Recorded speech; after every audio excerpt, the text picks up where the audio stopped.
doing? Hello, welcome, hi, hello, how we going? Good, hi.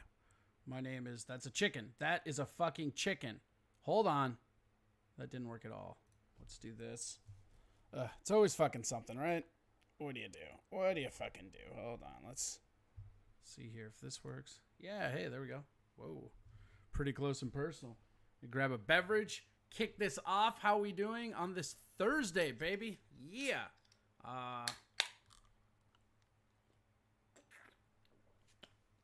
Hi, how's it going, guys? Let's go. My name's Corey. Welcome. Don't forget Discord, all that stuff. We are in Discord. We got a bunch of people there. Super fun. And we're going to be popping up here. Pretty good stuff. Thank you to everybody joining us from the Steel Toe Show. That's super awesome and rad. Hi, how's it going? My name's Corey. Welcome. What do we got here? Let's take a look at the feedbacks right quick. Hello, whichever Thomas you have. Tom, Mikey's here. Cool. Already at 25 years. Cool. King Kong Dong says, can we all agree after watching Imholt last night, he's going to self-sabotage his relationship? Well, you know what? I'm not going to comment on that because I got yelled at. So, not yelled at, but I mean, like, I don't know. Like, I feel partially responsible, but not really. I don't know. It's weird. Like, I don't want to jump on you guys, but at the same time, I don't want to be one of these people that, jumps on. Aces Rules, what's up? How are you? Just amazed that Aaron got a woman to touch him at all. Yeah, I mean, I didn't really watch it. I heard a lot about it. I watched a little bit of it on my way to dinner, and then this morning I was gonna catch up to it, but it was an ordeal, I guess. I don't know. Like, I'm not gonna focus that much on it. I mean, we're our own different show, so who cares? But it's real weird, right? It was uncomfortable and annoying. Yeah, I mean, it was. It got weird. But, it's going to get weird. That'll happen. What do you do, all right. Got a pretty good show for you today. We got a lot of crazy shit going on today. Couple guests. Oh, we need to focus on it. Then you can focus on it. I'm not going to tell you what to focus on. My whole thing is just I'm getting yelled at by my boss. Not yelled at, but it's just like, I don't know. Like, I feel kind of bad, I guess, but not really. I don't know. I don't know how I feel about it, but it's not something that I want to be in the middle of, because if it blows up, I'm going to have fucking that. Yeah, you think so? I don't know. I mean, maybe it could be. I mean, I don't know. It's not even about that. It's about the fact that I really appreciate the Steel Toe listeners and I like having them here, but I want it to be this thing to be its own thing, not just a Steel Toe pair off, because the pair off I have is the Steel Toe Corey show. But my thing here is that it's going to be hard to not talk a little bit of Steel Toe on the days where I jump from Steel Toe and come directly over here. That's going to be tough. It's not something that, shout out to Doob for hosting. That's super rad. Thank you. I'm going to get these alert boxes up and running. Boom. There we go. There we go. What's that one? Who knows? Fuck them. Wait. Yeah, there we go. Boom. I don't know. You could be right. I mean, the reality is it's just not that applicable, but if you're a person that believes Aaron's going to sabotage this, right? If you're somebody that believes that this is going to end badly or whatever, I don't want to be in the middle of it, Yeah. Don't ruin the bridge. I like both shows so far. For Fortune, I'll just keep it to the show boss. Well, no, I mean, that's fine. You can ask questions and stuff. I'm just not going to necessarily delve in, the reality is that last night seemed like, and I haven't watched all of it. I have to go back. I didn't see the beginning of it. I didn't see, the way it escalated. I jumped in when somebody texted me and then I watched some of it and it was like, whoo, and it got pretty standoffish, I guess. I don't know. It was something, but the reality is that no matter what happens between Aaron, his girlfriend, or Aaron and anybody else, I don't want that to bleed over to here. And I definitely, I think we can all agree Aaron self-sabotages sometimes. I don't want to be in the middle of that. That's not something that I enjoy. I mean, I got, the whole thing is that, I was talking with you guys and answering your questions, and then that came back to, me talking shit, but, it wasn't.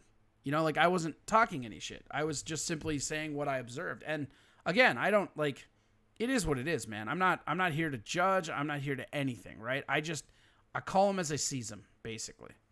But, you know, what do you do? What do you do? Doesn't matter. We're going to do our own fucking show. We're going to have fun. It's Thursday. I feel like today is the first night that I actually got sleep. So today might actually finally be one. Like, so funny listening to people bitch about the show this week. Like, they're like, oh, like, I watched it. It wasn't that good or whatever. Thank you, Reverend Weapon, for the money. The idea that, like, the idea of switching to days was good, and it was good for business, and it was good for all of that. But it's not my schedule. So it's so funny where I watched... Today has sucked. That's my own personal... Today just started. What are you talking about? No, it's weird because I wake up usually at like 1 in the afternoon. See, I'm still yawning. I got enough sleep and I'm still yawning. That's where we're at right now. Yeah, it's fucking funny. Ellie Mae. Yeah, I do have questions. When he said he's charismatic enough to get away with hitting his girlfriend, on a scale of horrible jokes to sociopath, where does that fall? I don't know. I didn't hear that exact joke. I don't know. I feel like his ex-wife and him didn't get along enough that if he was knocking her around, she would have come forward. So I don't feel like that's a thing. But, you know, again, I feel like most of the stuff are jokes. But maybe not. I don't know. Here's the thing. I don't care. I'm staying the fuck out of it, you know? Ugh.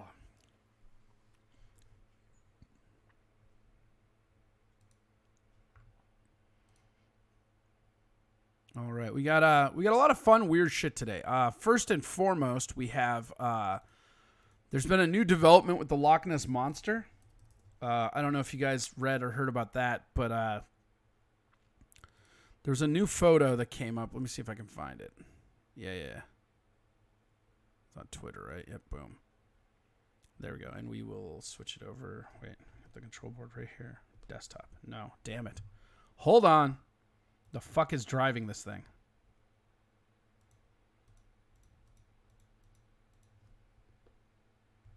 Hey, look at that. Worked that time. All right, yeah. So right here, this is a new picture that surfaced about 22 hours ago. And it's supposedly the Loch Ness Monster. So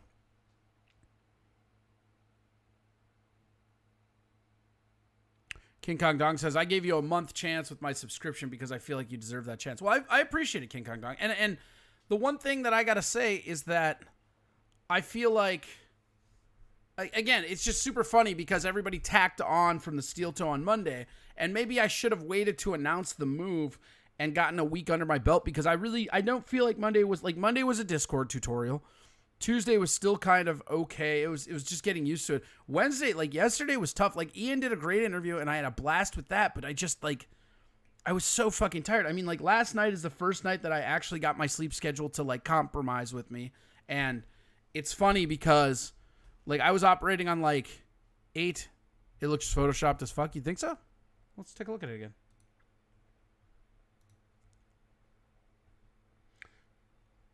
Shout out to King of Clubs 99 for the sub. That's super rad.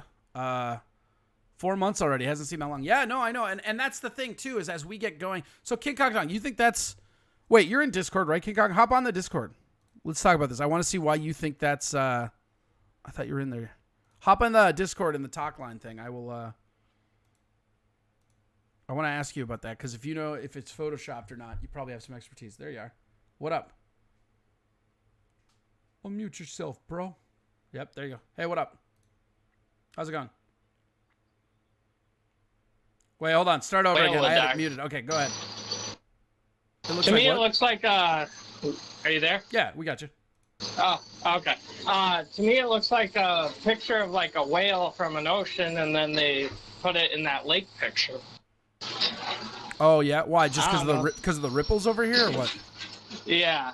I don't know. That's a weird looking whale though. There's no fin.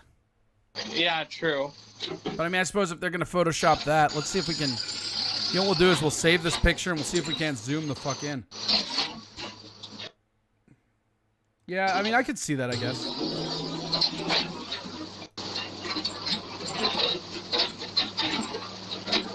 Okay, let's take a good look. Yeah, see, here's where I think it might not be though, because like it's It's pretty solid. But yeah, up here's kind of blurry for sure. There's more than just that one picture too. There's a series of pictures, and it's in a river, I think. No, this isn't the one that this is from Loch Ness. This just happened 22 hours ago. Yeah. Mr. Approachable says, King Kong, are you inside of a dryer right now? No, it's my goddamn work truck. Oh yeah.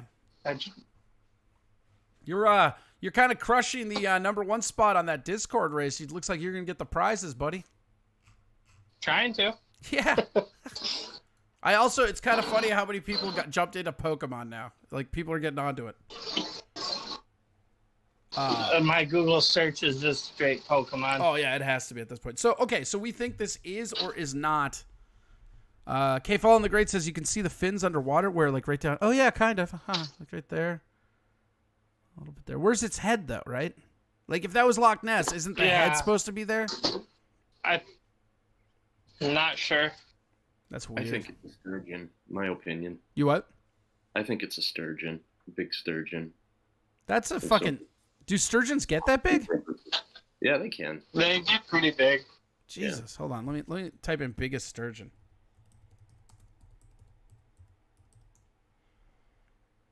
Oh, yeah. Jesus Christ. Look at that thing. Okay, so let's go back to that.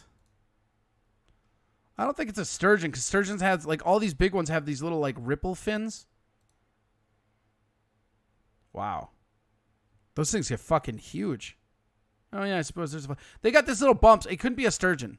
Unless, I guess, they could have photoshopped it out. But, like, the skin color and the little ripples are different. Because you would see these ripples, and then also you would see this fin. I don't think that's a sturgeon. I guess maybe. It could be, like, on its side or something, maybe. But you'd see a fin, I feel like. Well, this one's pretty smooth. Try Googling different species of large river fish or something. You might find something that looks like it. River fish species. Let's see. Oh, yeah.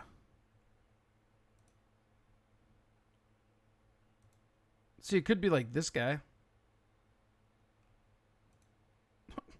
There's somebody just hauling it out. Could be that thing. Oh, yeah, that river monster guy. I remember that guy. Dear God, look at that thing.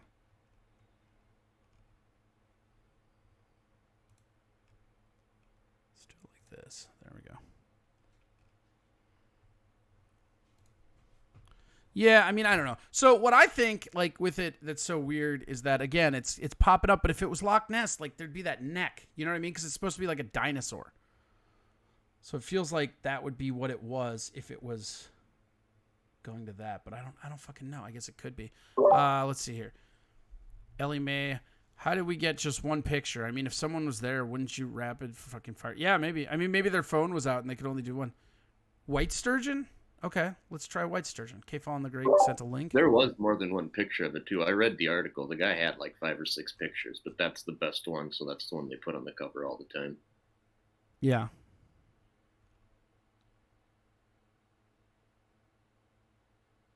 Oh, yeah, okay. Here's a good... We're gonna pop this in the thing. This is a totally fake on it. And this is like the picture there, but then it shows this guy. Here, actually, you know what we'll do is we'll take that off there and we'll pop it on the webcam. Boom. Wait, oh, damn it. That. There we go. So, like, this is it saying it's fake, and this was from K Fallen the Great. It's up in there. I'll post it in the showroom as well so people can see. But, yeah, what's interesting here is that you got this guy, 286 monster. That's such a big fucking fish. That's a catfish. But so, like, yeah, look at this. Like, yeah, those patterns are almost identical.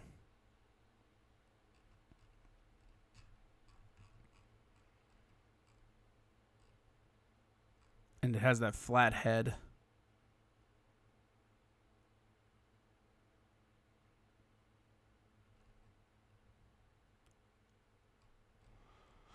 Well, I think we cracked it.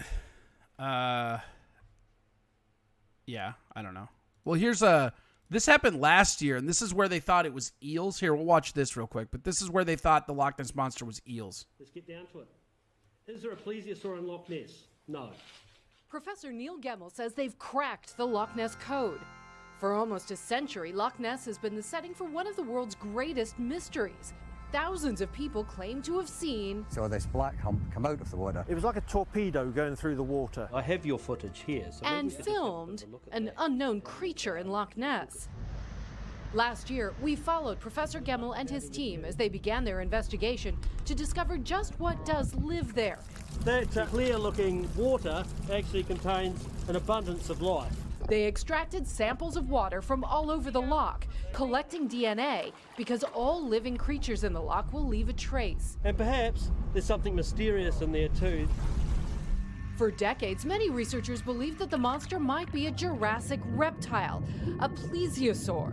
There doesn't seem to be any plesiosaur DNA in Loch Ness. World's greatest mystery. A new 2-hour Travel Channel special follows Gemmell's quest in his laboratory at the University of Otago in New Zealand, analyzing millions of DNA sequences and producing a complete picture of everything that lives in the loch. I'm the monster of Loch Ness. The 2-hour special also charts the incredible history of the hunt for the monster. Dan Scott Taylor went down in the loch. He said the Loch Ness Monster bumped up against his submarine.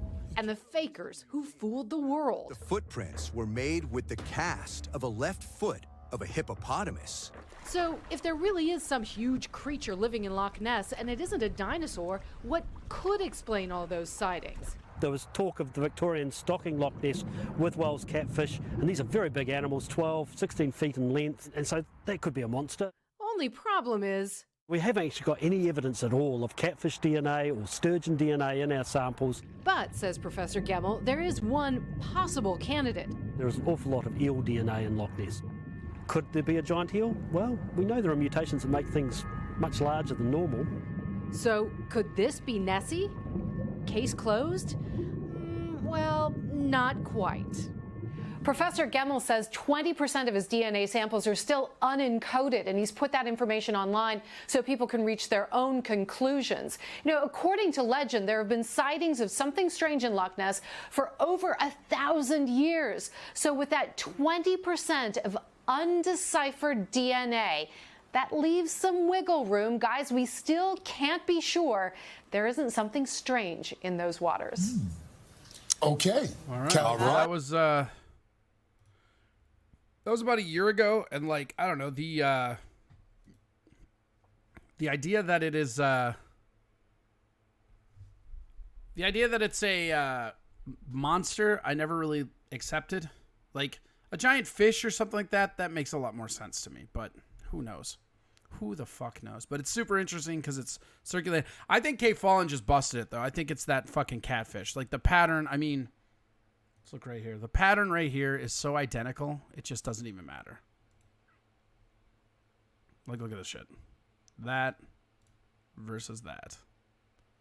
And, I mean, I don't know. Like, it actually kind of gives more credibility to the Loch Ness Monster story to me. I mean, like, look at that dude's eyes and shit. I mean, like, that's fucking, like, crazy. That is a crazy fucking looking fish. Like, if you saw that and you thought it was a monster, like, of course that would fucking...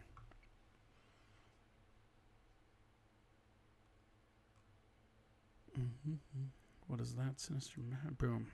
First eDNA site points to something fishy. That's funny. I will read that in a sec. Let's see here. The results after 250 samples were taken out of the water through culture, blah, blah, blah, blah, blah. DNA database becomes like practically exact bacteria finds. Most of the species are so small you can barely see them, but a few grew larger, and of course the question we're all asking, is there anything big enough to explain the sort of observations we've had? Monster factor, blah, blah, blah. The search for Nessie is one of the world's most iconic and beloved capturing of imaginations, blah, blah, blah, blah, blah. Yeah, this is too long. I'm going to put this in the show page, but yeah, you can see that as well. I don't know. I think like it's like a giant fish is like more plausible than a dinosaur.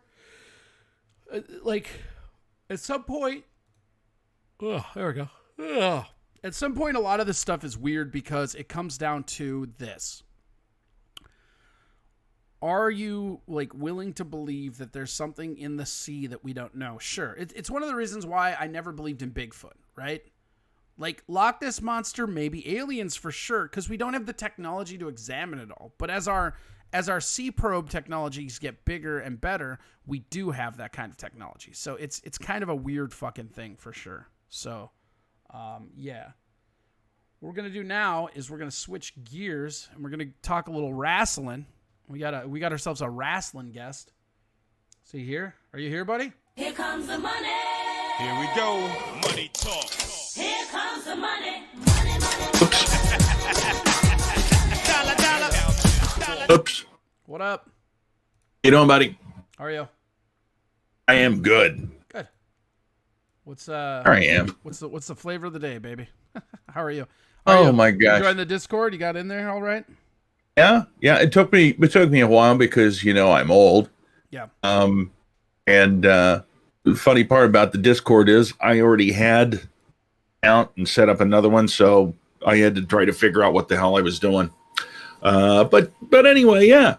I like this format. I like what you're doing here, and I really like that picture of me. Yeah, you do.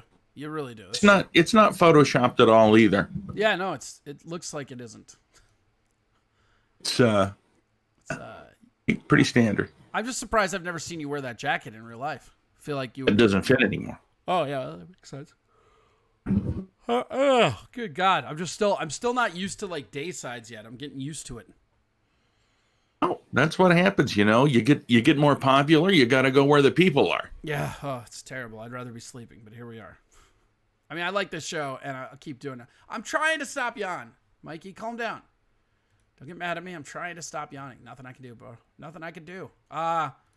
So yeah, I wanted to tell you, like, welcome. Tell people that probably on Thursdays we're going to talk a little wrestling. So we have a little regular spot for people that actually seek that out and want to see that. So that's kind of cool. One of the things I wanted to talk to you about is, have you seen the thing with, okay, so you've seen Dark Side of the Ring, right? Oh, yeah. You've seen both seasons? Was that yes? Yes, sir. Yes, sir. Okay. So, the funny thing about that, and it just came out, what was this, yesterday? No, a few days ago. Dark Side of the Ring Season 2 is now the highest rated show in Vice TV history. It's not surprising. Well, it's just kind of interesting because Vice does so many, like Vice has been around forever, and they do so many documentaries, so many like journalist stuff. Like they do so much things. They were one of the people that first carried the Snowden story. Like it just, I don't know. It really shocked me. I mean, like Dark Side of the Ring is good. Don't get me wrong. I really like it. And if you feel like wrestling, even if you don't like wrestling, I think it's a really fun, interesting, approachable show for people that don't like wrestling. I agree with you. I think one of the things that they've done is they've picked some stories that are kind of legendary in wrestling for basically old school wrestling fans. So they do a great job for Viceland bringing in people that would not normally watch that channel. Sure. So I think that's a good thing. They do a tremendous job with the storytelling and with the reporting. And I just think in some cases they've told stories that I didn't know that there were stories. Sure. But in other cases, like the Benoit story, holy cow. Well, I think the Benoit one is actually the one they nailed the best. I think I was a little bit disappointed with the Owen Hart one. I just thought it would be more about him and less about like the weird shit around his death and how they're trying to sue that company. Like I get it, but it was just like, it seemed like more of a like compendium of the Hart family than something based on Owen Hart. Yeah, I would agree. Obviously the Benoit situation, and here's the other part of it. The Benoit was 2 episodes. And Yeah. if you recall, well, and I thought don't the know way how they you did that, yeah, I watched it, and I thought I loved how they did that. I love how they established, like, I think maybe they could have done Owen Hart as 2 episodes too, and maybe do like the Hart family as well. Because like the problem that I have with it, not like problem, but like they already did the Montreal screw job, and like every time the Hart anybody gets up, like all the Hart family gets mentioned, but like this was specifically on Owen, and that, like, me personally, that was an impacting moment of my childhood. I mean, I remember my buddies and I bought that pay-per-view. I remember watching it and then fucking having it cut and then never seeing it again. And like the idea that you could bury something in the internet age is just fascinating to me, because even Vice, because that was the big question: are they going to show the fall? Are they going to show it? You know? Well, the thing about it is, you have to remember this, right? Most of the stories that they're talking about, the ones that seem to be popular, there's some really shady shit going on. And with Owen Hart, I mean, honestly, it really was just an accident. It was a terrible accident where a guy lost his life, but it's not nearly as shady as some of the other stuff that they've shown. And I think the way that they did Benoit, where they really built him up the entire first episode of it, you knew, because everybody knows that story, you knew you were just going to get kicked right in the gut on the second one. And I think it was a great choice of them to lead the second season with that, because it made everything else like you're just wanting to know how it's going to turn out. And to be honest, I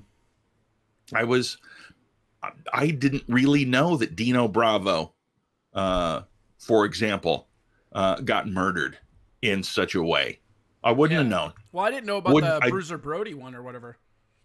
Bruiser Brody one I knew about, because that happened when I was still actively paying attention. There was a like for me, and you know this about me. Some of the people that are listening don't. Well, tell people, first off, tell people who you are, because I think we skipped over that part. Tell people who you are. Yeah, and where we they can might find have. you. I'm John Rusell. I'm a comedian, among other things. I'm an old guy. I started watching wrestling back in the territory days, in the 70s. The first live wrestling show I went to, I grew up down in Des Moines, Iowa. The first live wrestling show I went to would have been in 1972 or 73 at the Veterans Auditorium in Des Moines, Iowa. And the main event that I watched, because I don't remember the rest of them, I remember some of the guys that were wrestling, but the main event was Baron von Raschke against Haystack Calhoun. And it was awesome. My mom and dad did not take me to the wrestling show. I was about probably 11, 12, something like that. My aunt took us. My cool aunt, who had no children, took us to the wrestling show and got us a bunch of autographed pictures and shit from the wrestlers. But that's where my love of wrestling started, watching on Saturday morning for 1 hour.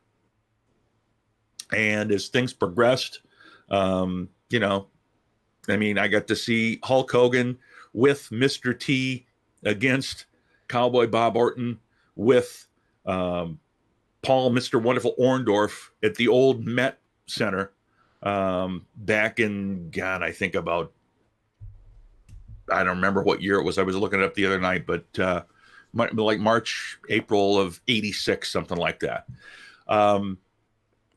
Yeah, I was there with Kevin Farley. I saw you at New Hope Cinema and Grill. I think Kevin Farley, you were funnier. Yeah, well, to be honest, yeah, but he I didn't have to do nearly as much time as Kevin Farley did. That's true. So there's always that. But yeah, so I've been following wrestling off and on. There was a period when I was married and had my kids that I kind of stepped away from wrestling. I think a lot of people did, where it became very cartoonish. Do you think more because of what was going on in your life, or more because of the product? I think it was a combination of both.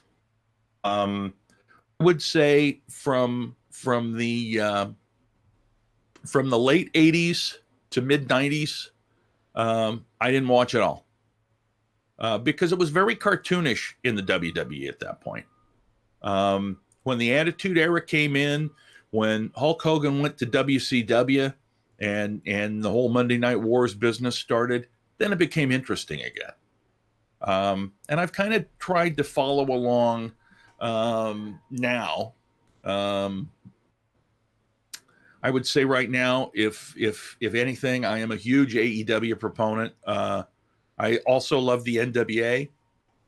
Although, if you've been following AEW, you know that they just signed Ricky Starks, who was one of the big players in NWA, because NWA is not filming right now. Wait, I thought they were. I thought they were like one of the first people back filming. Oh, they're not doing wrestling. Okay.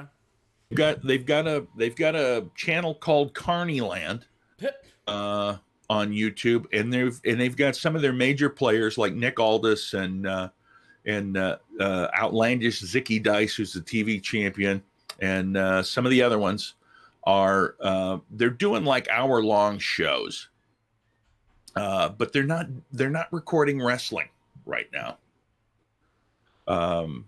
Right now, and I don't know this also, just to give you some more information and send you somewhere else.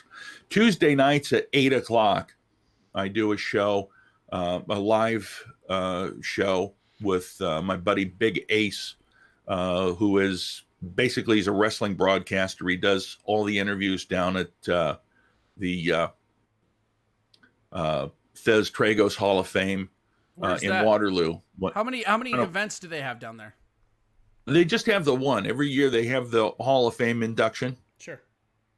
And so when they do the interviews, which they'll have big panel interviews, he does those. He's very close friends with Wes Briscoe, who was in Aces and Eights. In fact, tonight, he and Wes Briscoe have a live show, and they'll be talking with Heath Slater. I'm on the outside. He's industry. I'm not, but I've known him for a long time because I did radio with him down in Rochester. Sure. Doink the Clown. Hell yes. Which one? Or three? There were 3 Doinks. What about Dink? Dink and Doink and Donk. I don't know. Donk. That was the other one. Do you know Jumpin' Jeff Farmer? I don't. He's like this soundbite that they use on the morning show because like he was just doing this no-sell promo where like they would yell up and he'd just go, "Yep." Super funny. Like the here. Basically an agricultural Orange Cassidy. Yeah, kind of. Orange Cassidy's cool though. Good. He's I don't know if you watched Dynamite last night. He and Jericho are going to have a match. It's going to be awesome. And I'll show this to you since you don't know what it is. I'll show it to you. It's fucking hilarious. This was actually shown to me by Aaron over on the Steel Toe show, but this is Jumping Jeff Farmer here. Ready? Earlier we talked to Jumping Jeff Farmer. Let's go now to that interview. Folks, there's Jumping Jeff Farmer. Jeff, a while back, what a match you had with Motley. Yep. Probably the hardest match I ever had in my life. But I don't like it when things aren't going my way. Motley Cruz, you turn the tables on me. You turn the tables in a wrong way. You got me mad now. I've stood around. I've listened to everything you had to say. I did everything necessary. But when you turn around and you backstab me one way or another, and you cheat me out of what's rightfully mine, that's when I get angry. Now I'm the one doing the challenging. I'm issuing a challenge to you, Motley Cruz. Get in the ring with me. This time, I'm going full force. Jumping Jeff Farmer. Now let's go to the ring. So yeah, that's the Jumpin' Jeff Farmer interview, but he just like kept no-selling everything with like, "Yep, probably the hardest fight I ever had in my life." Yep. Well, that's goes right there with one of the top promos I've ever seen in my life. I mean, my God! First of all, the the interviewer, it looks like he's wearing a hair hat. I mean, good God, that's got to be in the early 80s, I'm guessing. Yeah, I would think late 70s, early From 80s. Yeah, my God. Anyway, yeah. So, but that's kind of the deal. And like right now, Corey, I mean, I don't know how much you've been following stuff. The big thing right now, you got two big stories in wrestling. I haven't really been watching a lot of it. Like, I mean, I watched the lead up stuff with the Undertaker retiring just because, like, you know, I was always a big Undertaker fan. And then I have been watching AEW though. Like AEW, I've started watching more than I used to, and I just like, I don't know. I'm becoming more and more convinced that is the best product on television. It is at this point, and I would venture to say the two stories that I'm talking about are not necessarily storylines. Okay. All right. The first thing is the hashtag speaking out. If you haven't heard about this, and it kind of comes on the heels of the whole Chris D'Elia thing. Sure.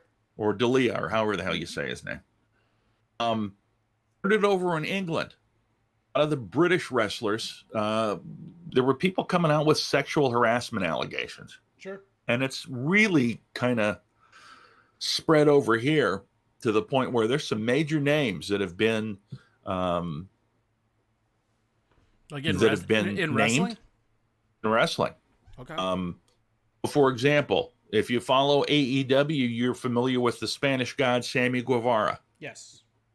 Sammy Guevara is currently suspended indefinitely and has to go to sensitivity training because apparently, just because I'm surmising this is not the actual words, but basically said he would, he wanted to bang Sasha Banks, and he said it in such a way that it was really disturbing. So he's under that.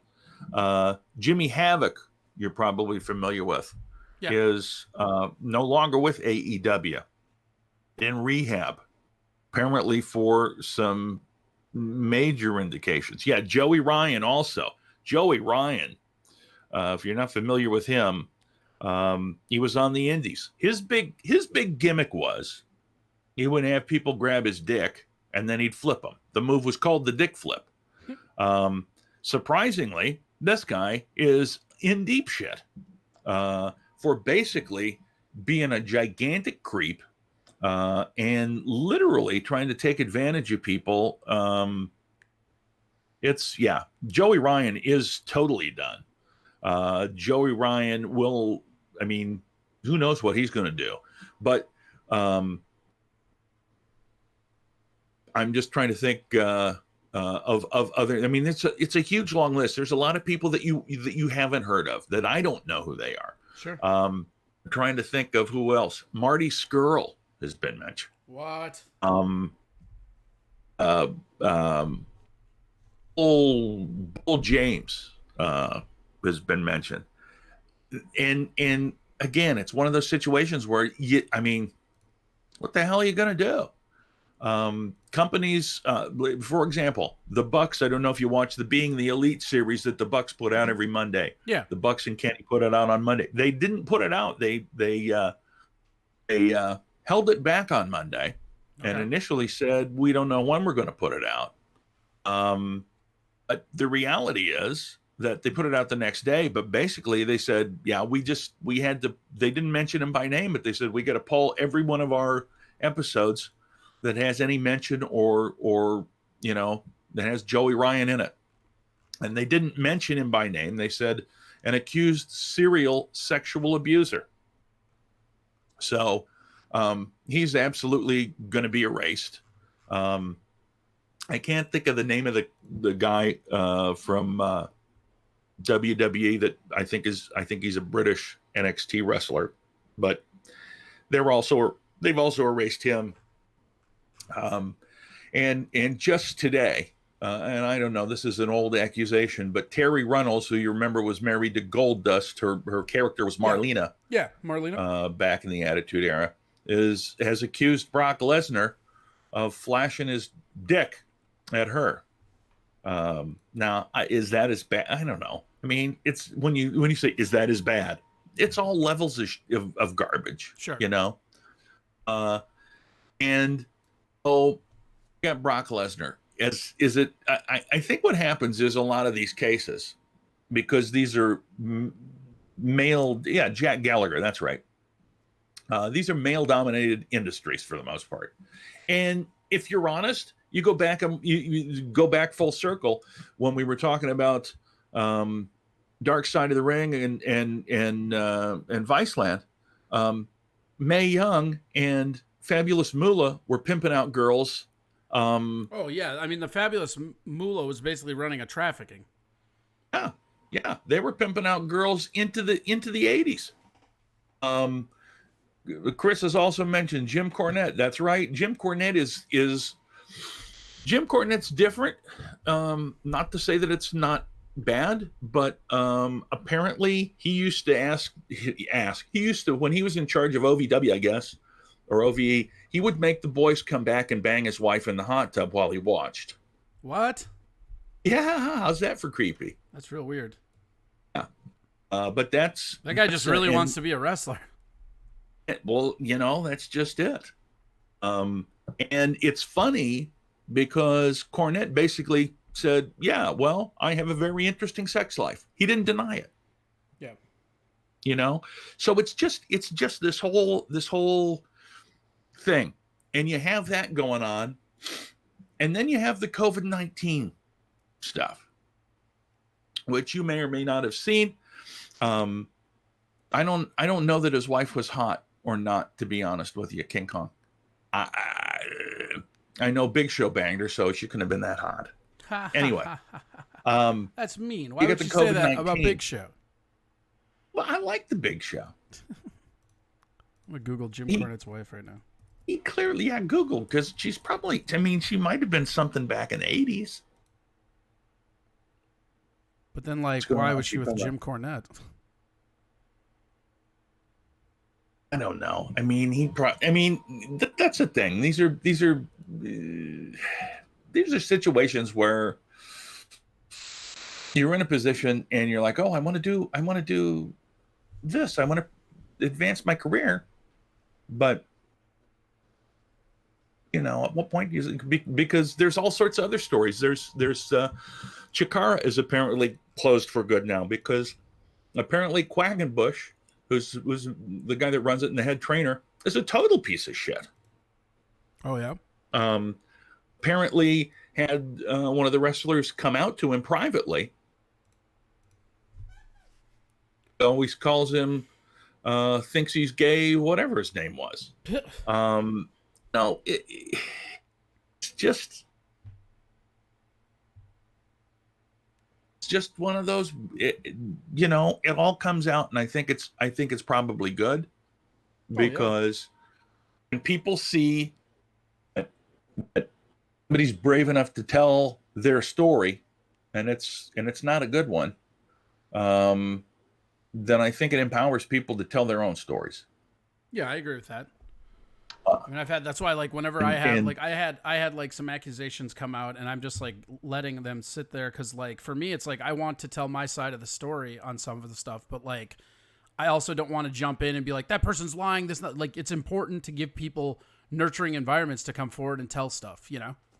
Agree, and the other. And that's a big part of that is that's a big point of all of this, is that you have to allow people to just not even if you don't agree with what they're saying, or you have in my case, I have screenshots that I can post if I want to, but I'm not being name by name. I know it'll get to that, but for me, it's so important that we nurture this idea of because I didn't even know the person was uncomfortable. And then when I found out, I was like, oh shit, so it's you have to, I think it's easy for people in power to get weird and nervous about the times we're living in, but I think you're right. I think it's good. Does that mean that some things will get overreacted? Yeah, for sure. But it's all just society changing for the better overall.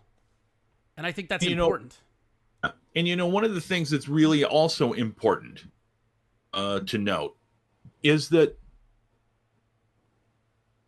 you or I may say something to one person and they may think it's perfectly fine. And we may say the exact same thing to person number 2, and they might be wildly offended. Sure. Now, there's nothing wrong with it. There's nothing wrong with any of that. That's unfortunately, that's the nature of human interaction. Yes. And so you don't know where, let's say, line, but you don't know where everybody's sensibilities are when it comes to things. Right. And a lot of the times you can have interactions with people once or twice, and maybe they were, mildly intoxicated, or maybe they were just in a weird place or something. So like something that might be okay one time might not be okay the next time you see them. Shit like that, Yeah, Exactly. Anyway, but it's kind of cool to see, like, because like wrestling, I mean, like, and Dark Side of the Ring specifically showed like they showed all the stuff that was on with like the way, because I mean, so far in 2 seasons of that show, we basically have McMahon covering up 4 murders.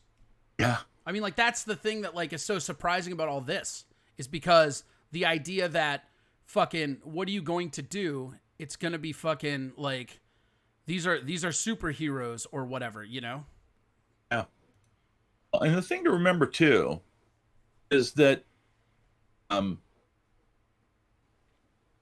McMahon has settled numerous cases along these lines. And so that's probably why his name isn't mentioned, because he's already settled them. And the big famous one was back in the 80s, and I can't remember. Somebody said it was a referee. I don't believe that's the case, but yeah, it's an odd situation.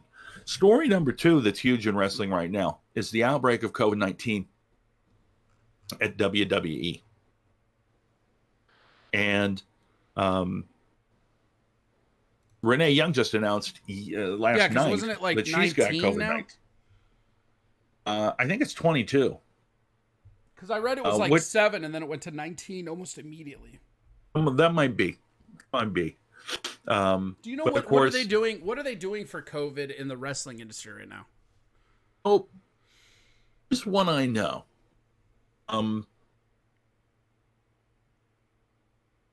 Very different than AEW. Sure. AEW was literally doing the actual COVID test, plus temperatures, every time they taped.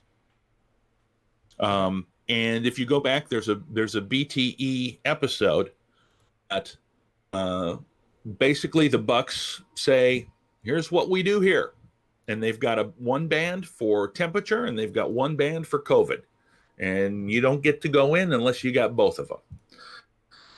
Triple H was in an interview and basically said that what they did was they would take a temperature and then have the talent fill out a symptom sheet, basically. So they weren't testing. They, and that's the thing. It's like checking temperature is not testing. But yeah, so they've got an odd situation there because they were not, basically they had them all holed up in the same Orlando hotel, all the talent, but yet they're, and the crew as well, but they're not just staying at the hotel. They're out running around because Florida's open. Yeah, it was just a matter of time with things blowing up in Florida, I think, before this happened. Granted, AEW's taping their shows right now in Jacksonville, which is also open, but they're a lot more strict in terms of what they're doing for testing.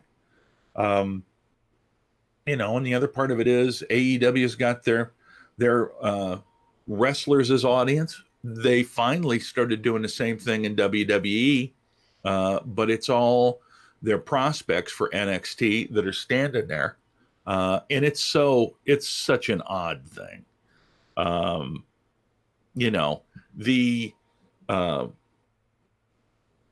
the people are not allowed to eat with the other talent and the other crew, and they got to bring their own lunches. And it's this whole kind of hokey, normal WWE trying to make things right kind of shit. And they've done this forever. That's weird, though. It's gigantically weird. Yet it's one of those things where it's almost like Vince McMahon, and of course he's a big friend with Trump. I kind of feel like Trump and McMahon both feel that the COVID-19 is a direct enemy of theirs, and that they're going to do everything that they can to just thumb their nose at it. And it's just, I mean, the testing in WWE, gigantically half-assed compared to everything else. I know that there are some indie shows that are going on, and they're doing testing. But, like, I mean, let's be honest. At an indie show, you know, you got maybe 30 people there now. You know, 25, 30 people. It's just like going to a comedy show up here now. There's not a lot of people. You know, you're in a situation where, because of regulations, there are not a lot of people. Yeah. But it's, you know, it's a huge thing because if Florida shuts back down again, then what are they going to do? They can't. I mean, but that's the other side of the story. You know, in Florida, the governor of Florida, that guy everybody's saying is like going to be the next like Republican candidate. Like Republicans love that dude. And I don't know why they do. Well, I mean, I guess they do. I don't know. It's getting real weird. I have my own opinion. And you know what my opinion is. My opinion is, if I tell you, if you tell me what, if I tell you that the best candidate we have is early stage dementia and a sexual abuser, you can't tell me which party I'm talking about. Oh, I know. It's so funny. It like the parody is like, I didn't think it could get worse than last election, but here we are. Anyway, digress. One of the cool things that I'm doing, and I don't know if I mentioned this to you or not, is for those of you that are big wrestling fans, one of the coolest things that's happened for the last 3 years is the Chris Jericho cruise to the Bahamas. And he's done it for 2 years. You're going on that, right? Isn't that your thing? Yeah, I'm going on it. It is already sold out. They opened it to the public. It took 4 days to sell out. That's like immediate. God, that guy is just an empire unto himself. You know what? He's. I mean, as time goes on, he is probably on par with Hulk Hogan as far as I'm concerned, in terms of the way that he's reinvented himself. You almost have to say he's better than Hulk at this point because he started his own basic promotion. I mean, like, obviously Cody is like the primary thing, but I mean, Jericho had a lot to do with AEW. Oh yeah, absolutely. My whole thing is that he has just done such a tremendous job of making it important and cool. And let's be honest, man, he's not that much younger than me. I mean, okay, everybody's younger than me. But you know, you wouldn't know it, but AEW's got a couple of guys that are actually still doing in-ring that are older than 50 years old. And you wouldn't tell. You couldn't tell unless you followed wrestling forever. Sure. So yeah, a little bit of the bubbly. We get one free with the room, guys. Every cruise ship gets a little bit of the bubbly. Yeah, every room. Yeah, I just want to brag about this a little bit. This is the first one that I've been on, that I'm going on, and hopefully it doesn't get canceled. But the cool part about it is that the company that Jericho deals with has already said, okay, look, if we got to move it, we'll either give you your money back if you want it, or we'll just carry you over to when we move it. And I'm like, I'm totally cool with that. But every room gets a bottle of the bubbly, a little bit of the bubbly. So I'll have to fight that out with Ace to see who gets it. But he's also got his band Fozzie's going to be playing. It's a fantastic thing. I mean, really, you won't be able to get tickets, but if you want to see what cool is, go look up, and it's easy to find, just Jericho Cruise. Brad Williams is going to be the guest host. Oh, that's cool. We got to interview him a couple of 3 weeks ago on Tuesday. You can look that up on our Facebook page, or I think it might be on our Twitch page too. But we get to interview him for about an hour and talk a little bit about that.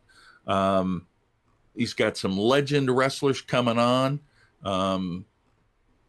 Mr. The $1 Million Man, Ted DiBiase is going to be on there. Hacksaw Jim Duggan's going to be on there.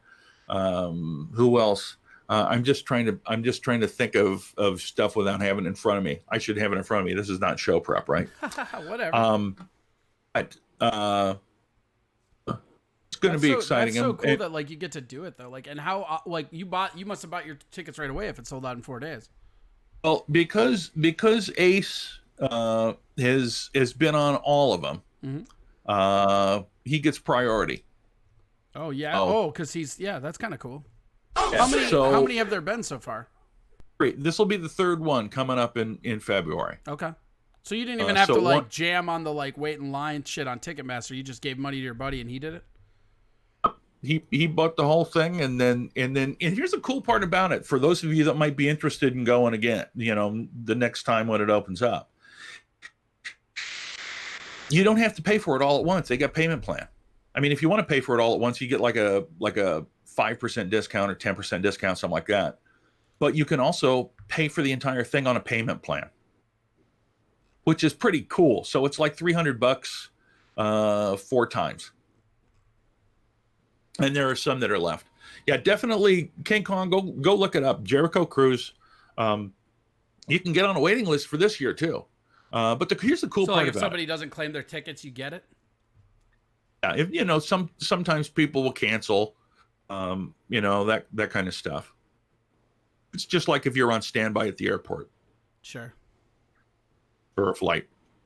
The cool part about it is last year they recorded on the boat the wrestling matches for Dynamite the following week. This year, Cody said, we're going to do it live, which freaking blows my mind.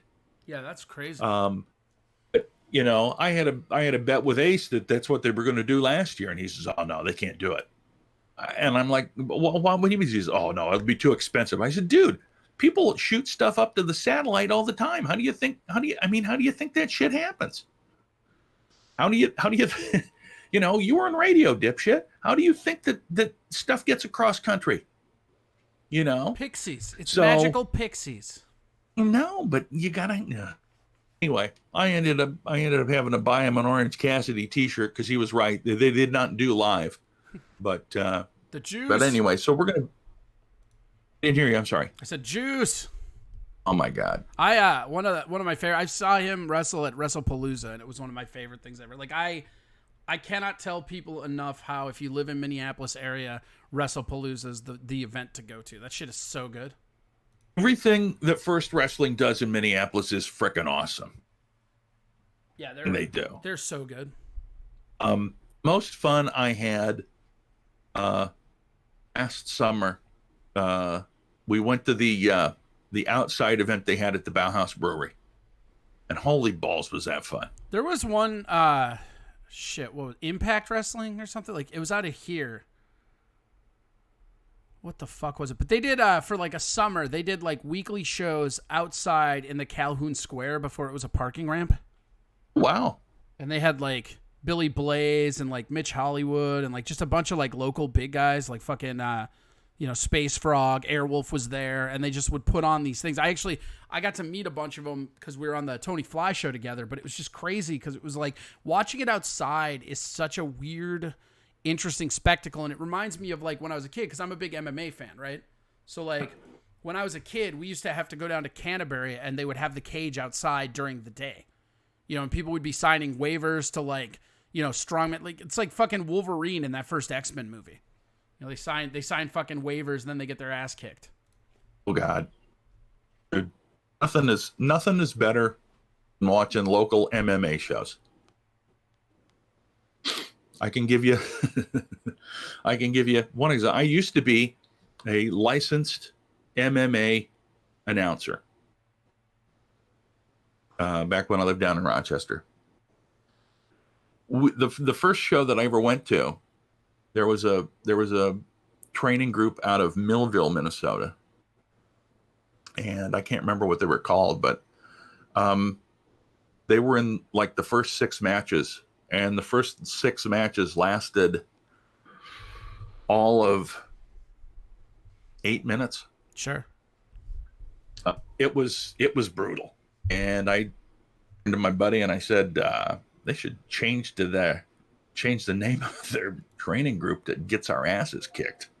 And it was like literally the first 3 were within a minute. One went a minute and a half. And I'm like, that guy's going to tap. He's giving his leg. That guy's going to tap. I mean, it was just brutal. Mm-hmm. And they had obviously planned this show to last a certain amount of time. And the first half of the show literally was 30 minutes, you know, but by the time you had everybody going in and out of the ring and stuff. And I'm sure that they had planned on about 90.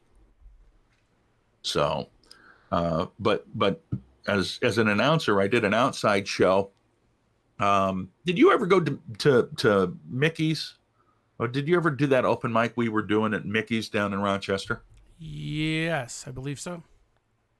In the parking lot, because Mickey was a big boxing and MMA guy. They did an MMA show in the parking lot on a Saturday, but they didn't start it until evening. And first of all, the sound system was shit. And so I'm just yelling. I'm supposed to be the announcer, and I'm just yelling my ass off, and it's terrible. The second thing is that they did not think that in Minnesota, in the summer, in the evening, there might be, because of humidity, some dew that formed on the mats in the cage. Okay. Fucking guys were slipping like, I mean, it was like they were trying to fight on an ice skating rink. Yeah. And But how many injuries did they have? I think I mean, like major, there was maybe, I think, 1. And I think it was, and then literally it wasn't because a guy got hit. It's just because a guy went to do something and like twisted his ankle, like really bad. But yeah, guys were slipping all over the place, and I'm sure they couldn't have been happy with that. You know, but so I don't do that anymore. Not because of that, just because I haven't been around it. Most people think, yeah, MMA on ice. Yeah, we also like to call it the NHL. Dude, I would watch the shit out of MMA on ice. It would like.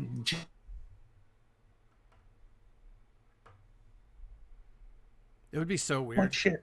I'm so old and I remember shit. There used to be that Montreal and the Quebec Nordiques absolutely hated each other. Literally, it was like a blood feud in wrestling. And in about 1983 or 84, they were in the playoffs for the Stanley Cup. And yeah, I think you can go back and find it. And I wish I could remember. I wish I could remember exactly when it was. But literally, it was like the movie Slapshot. They started fighting before anything happened. They're out doing their warm-ups and start beating the shit out of each other. And then it's like there's this big 20-minute brawl in the middle of the first period. And it just, yeah, I mean, it was like 5 hours of some hockey and a buttload of fighting. You know? But yeah, see, I don't know. I guess I kind of like the violent shit. Although I can't stand the hardcore wrestling. I don't know how you feel about that stuff. I don't know. I feel like I used to like it, but then I fucking got over it, I guess. Like, I don't know. It's very weird to me. I would agree. I know. Like, I really like the like Mick Foley, Terry Funk, like Japanese deathmatch stuff, but like it got to this point now where it just seems like crazy, I guess. I don't know. It's like blood porn. It is. Desensitized to it. You know? And you got all these things. Well, you know, I mean, obviously, one of the big things that turns you off is it's just like some guys, and I'll say this because Cody Rhodes, it seems like every big match he's in, he must bleed. It's like, okay, I gotta get some color, baby. Otherwise, it's not a real match.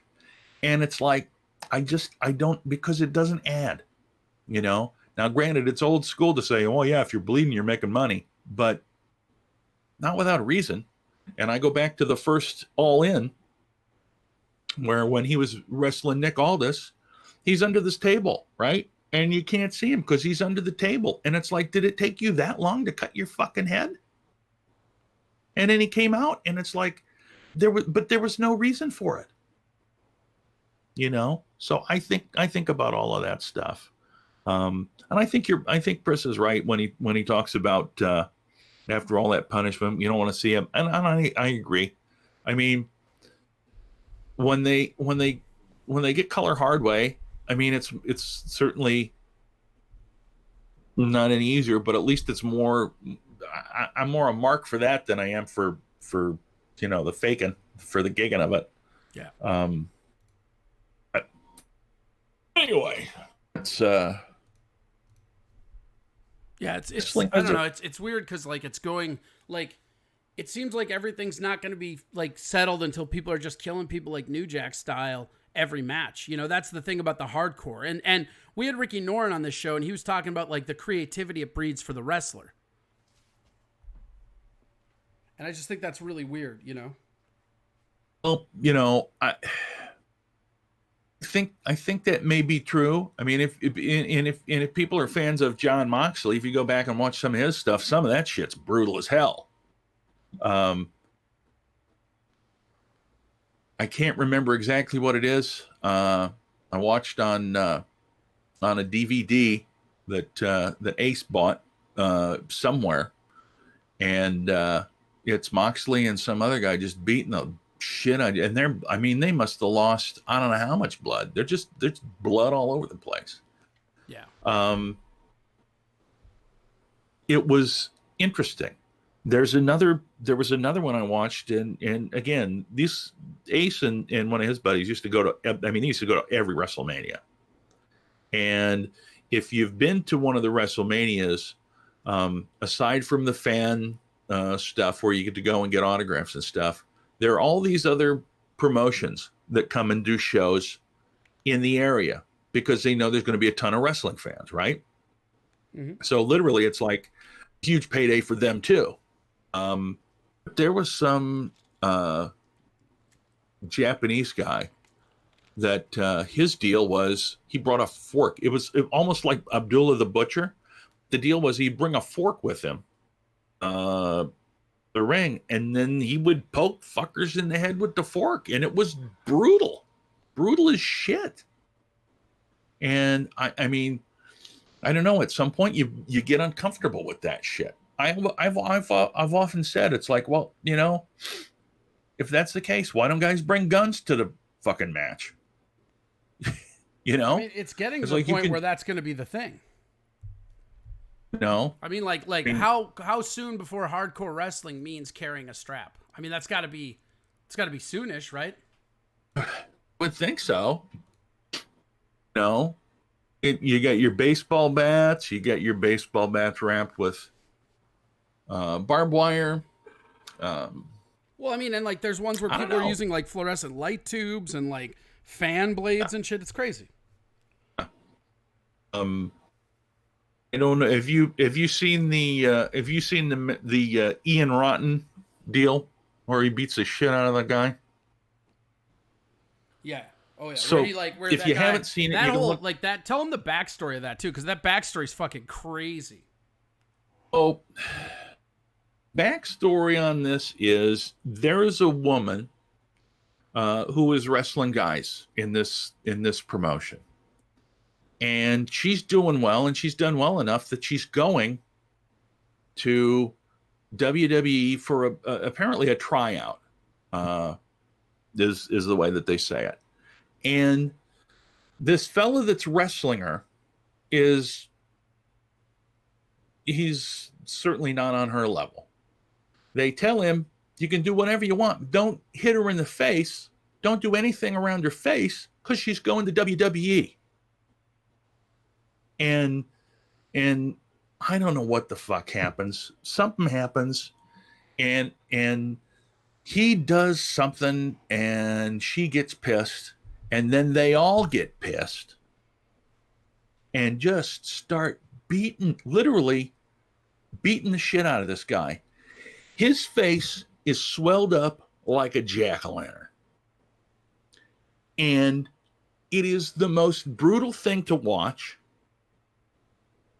because literally, you're like, they've killed this man. And they have zero problem with it.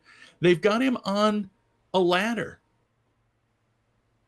face down, and they're doing splashes on him, and his face is just getting pummeled by this ladder or into the ladder. They're kicking the hell out of him, beating the shit out of him with anything that they get their hands on. Like you were talking about, light tubes, everything. Mm-hmm. He's a bloody, swollen mess, and he's starting to leave. They either kick the shit out of him or something, and somebody says, "Oh yeah, you're going to sell now." It's just, and how nobody was arrested for assault is absolutely beyond me.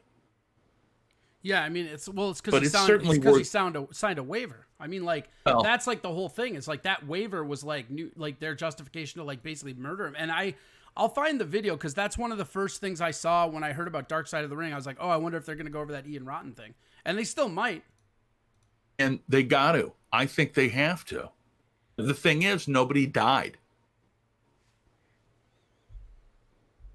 Well, but that kid, nobody died. That kid was like permanently injured for a while and then died after, right? I thought that guy like that because that kid like had something wrong with him mentally after that, and then like years later he died, and it was like the dad or somebody was trying to say it was from that match.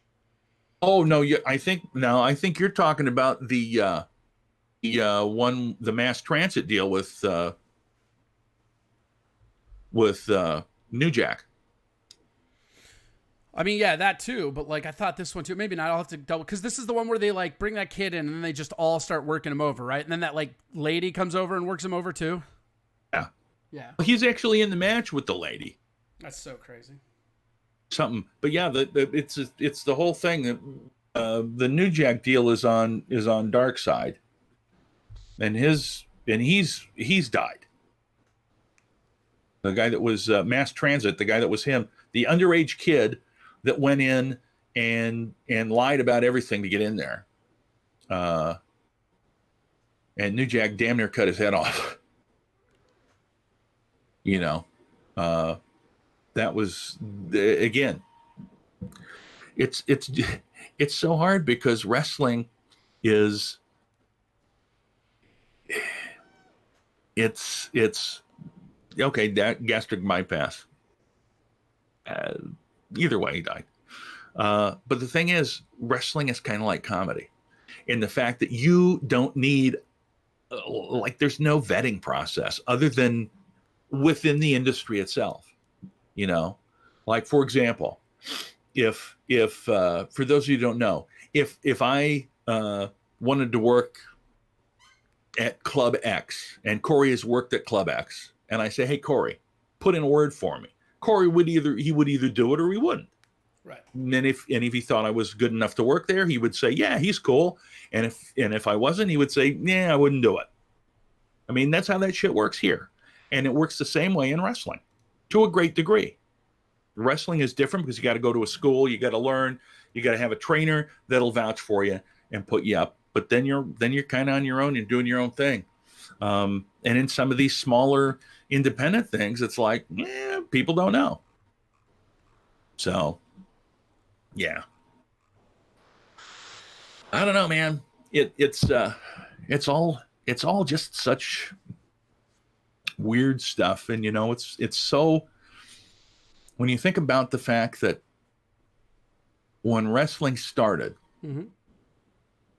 and there was kayfabe, it was totally a carny thing, because kayfabe is carny talk. Is that where it comes from? I didn't know that.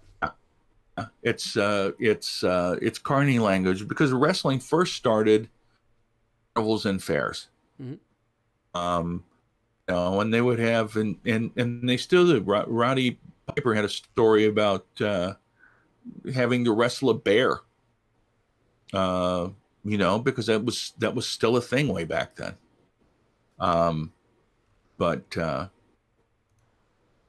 Yeah, it's all carny stuff, and that's why, it becomes, I don't want to say it's less organized, but it's more like they've put a tie on a carny thing. I don't know. I love wrestling, by the way. Rowdy Piper, I got to tell you, Chris, Rowdy Piper was the absolute best. And for somebody of my age, literally, he is, in my mind, better than Ric Flair, better than Hulk Hogan. Really? Why? Because without Rowdy Piper as a top-notch heel, as a top-notch opponent, as a top-notch nemesis for Hulk Hogan, I don't think Hulkamania happens. It's the story. If there is nobody better than Piper when it comes to stirring up a crowd. I mean, he was great as a heel. He was great as he never really was a baby face, but he was like, he would be a fan favorite, but yet still be along the same lines as Stone Cold, where it's like, he didn't give a shit. He's going to tell it like it is. And even into the twilight of his career, man, that's the thing about Piper. Even though he couldn't wrestle nearly as well as when he was a young man, he could still talk every bit as good. And if you go back to TNA and you watch the quote shoot episode, shoot promo that he did on oh god dang it, see, I'm getting old, my brain's ruined. Who's the shitty writer? Not Cornette, Russo. Yeah, he cuts a kind of a shoot promo on Russo in TNA, and it's and Roddy's older. Yeah, and it's awesome. Well, he that era where all the older guys were coming over to WCW. I mean, that's some of the best storylines you'll see, as far as because it was the older guys getting to play in ways they never got to, because Bishop was just kind of freeing them up to be what they wanted, whereas look at Ambrose and Moxley, you know what I mean? That's the moment he's somewhere where he can pump himself, it happens. And Russo, Russo's an idiot. That guy, he's the reason they did that boxing thing, which is also another Dark Side episode. Which, by the way, is an awesome episode. Yeah, it's pretty great. Remember, it's not as good as some of them, but it's pretty awesome in that. I just love the fact that you got Jim Ross, who's no longer with the company, able to say what he feels.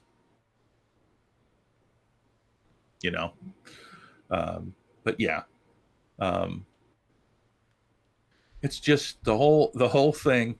I remember that. I remember, God, so much stuff. Dark Side's on Viceland. Yeah. You can, all the episodes, I believe, people have put up bootleg per se on YouTube. So if you just look up Dark Side of the Ring, you'll be able to find most of the episodes, and they're mostly all there. But it's a pretty good 2 seasons worth. Pretty good. Season 2, I would say season 2 is better than season 1. What do you think, Corey? Yeah, I would say so. For sure, actually, now that I think about it. Because, like, you got 2 Benoit episodes, 1 Owen Hart, and then I think the Dino one was that episode 2, right? That season. Dino's the second. Which one had Moolah? Was that first? Believe. Yeah, I think Moolah that's. was the first. Let me bring it up. I'm pretty sure first is the worst, for sure. I think what they tried to do with the first season was started off with probably is still the biggest wrestling conspiracy theory that there is, which is the Montreal Screwjob. And the people that they talked to about it, Montreal Screwjob cool, was 2, though. Oh, that was 1. No, it's 2. First season. Yeah. Montreal Screwjob is the first season. Yeah, first season, episode 2. Okay. The first one is the Match Made in Heaven. Is that the Randy Savage one? Yeah, Herb Abrams one is wild. Yeah, that Herb Abrams thing it's crazy, and I'll be honest with you. I think that whole UWF deal, I think that all happened, and I don't think I was even anywhere familiar that was even going on, to be honest with you. Oh yeah. Yeah, but I think that would have probably happened in the time where I was not paying nearly as much attention to wrestling.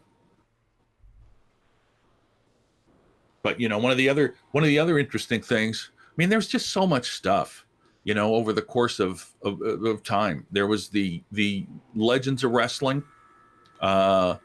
which if you haven't seen that pay-per-view, that's where Jake the Snake is absolutely just fucked up and supposed to be wrestling Jim Neidhart, and Neidhart just basically leaves. But yeah. It's there's so much stuff out there, and I don't know, it's very, very easy if you find any of these things that we were talking about to go and look them up on YouTube, and you can literally end up going down a rabbit hole because there's so much interesting kind of salacious stuff about wrestling that you can find yourself lost. And in fact, I can even do that with the WWE Network, which, by the way, has a free tier now. There's a lot of content you can watch on WWE Network that's free.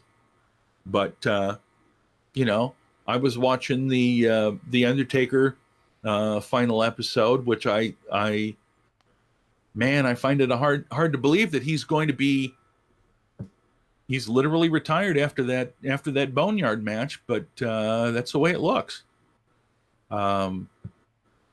Which is, good for him. There's a guy he's 3 years younger than me. So, okay.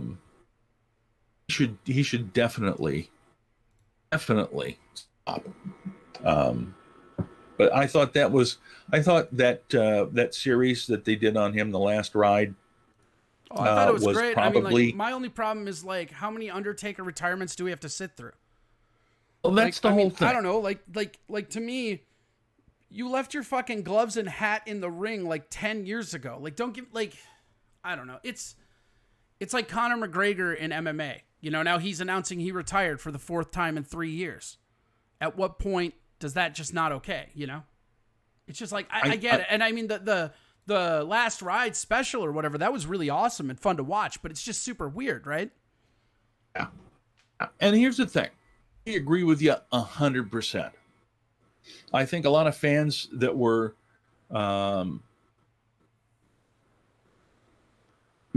huge fans of The Undertaker, first of all, when his streak was broken, they thought, holy shit. And then when he put his hat and his gloves in the ring and he was done, I think so many people were seriously happy for him that he was done, because literally, he was going out on top. And it was one of the things that people don't understand. Like, it's tradition in wrestling that when you go out, they say you go out on your back, because you're putting somebody else over as you go out, which is the way that it should be. The whole passing of the torch business, like with Andre and Hogan. Even though at that point, Andre still did a couple of other things, that was the moment. And I think every time that Undertaker came back, in some cases, it sort of made sense. But from people that are not 13 years old, you can see the fact that he's coming back for money. And watching the Well, I mean, he also like with Undertaker specifically, it seems like he's coming back because the company needs him. I mean, there's only so many times you can watch Brock Lesnar fight Roman Reigns before you say, I'm going to go watch AEW. And what are they going to do? Because, I mean, like, I guess the last few were okay, but I mean, how many WrestleManias now in a row has it been where you look at the card and you're like, ugh, well, at least I get to see The Undertaker? Yeah. It's unfortunate, and that's what I'm going to say. Yeah, he gets paid, but there's that loyalty to the company and that loyalty to Vince McMahon. And The Undertaker, I mean, let's be honest, man, he's the icon in wrestling. He may not be as flashy as Hogan or Flair, but he is every bit more important than they are to wrestling. Agreed. Because he literally carried the company on his back, and both of those guys were not with the company. He was the guy. A lot of people talk about The Rock and Austin. Yeah, they did their parts, but it was always The Undertaker that was the steady and the cornerstone in that company.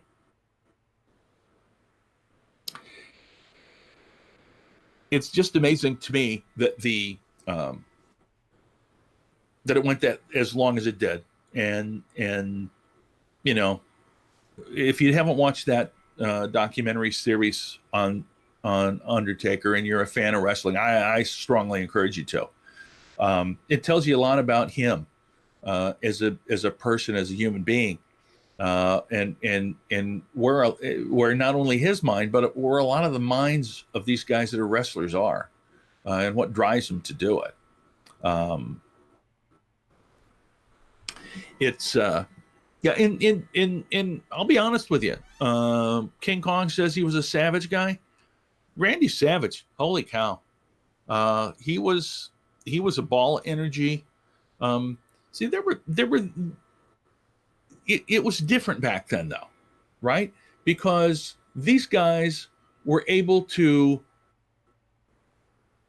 make themselves, they were able to get themselves over with the audience in a way that they wanted to. It doesn't exist anymore. That doesn't exist. If you watch NXT, you'll see that people that get themselves over in NXT and then get pulled up to the main roster, they're not the same. It's not the same, Ooh, next level. But anyway, the whole thing is that my opinion is Vince McMahon is afraid to let anybody else get to the level. Yeah. Well, he's afraid to let anybody get to the level of The Rock or John Cena, because then he doesn't have control over it. Right.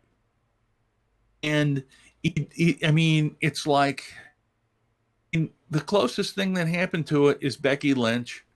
And Becky Lynch was at her peak when Nia Jax broke her nose. Because that was, literally that was her looking exactly like Steve Austin. And then they cooled her down. Sure. And the reason they cooled her down is because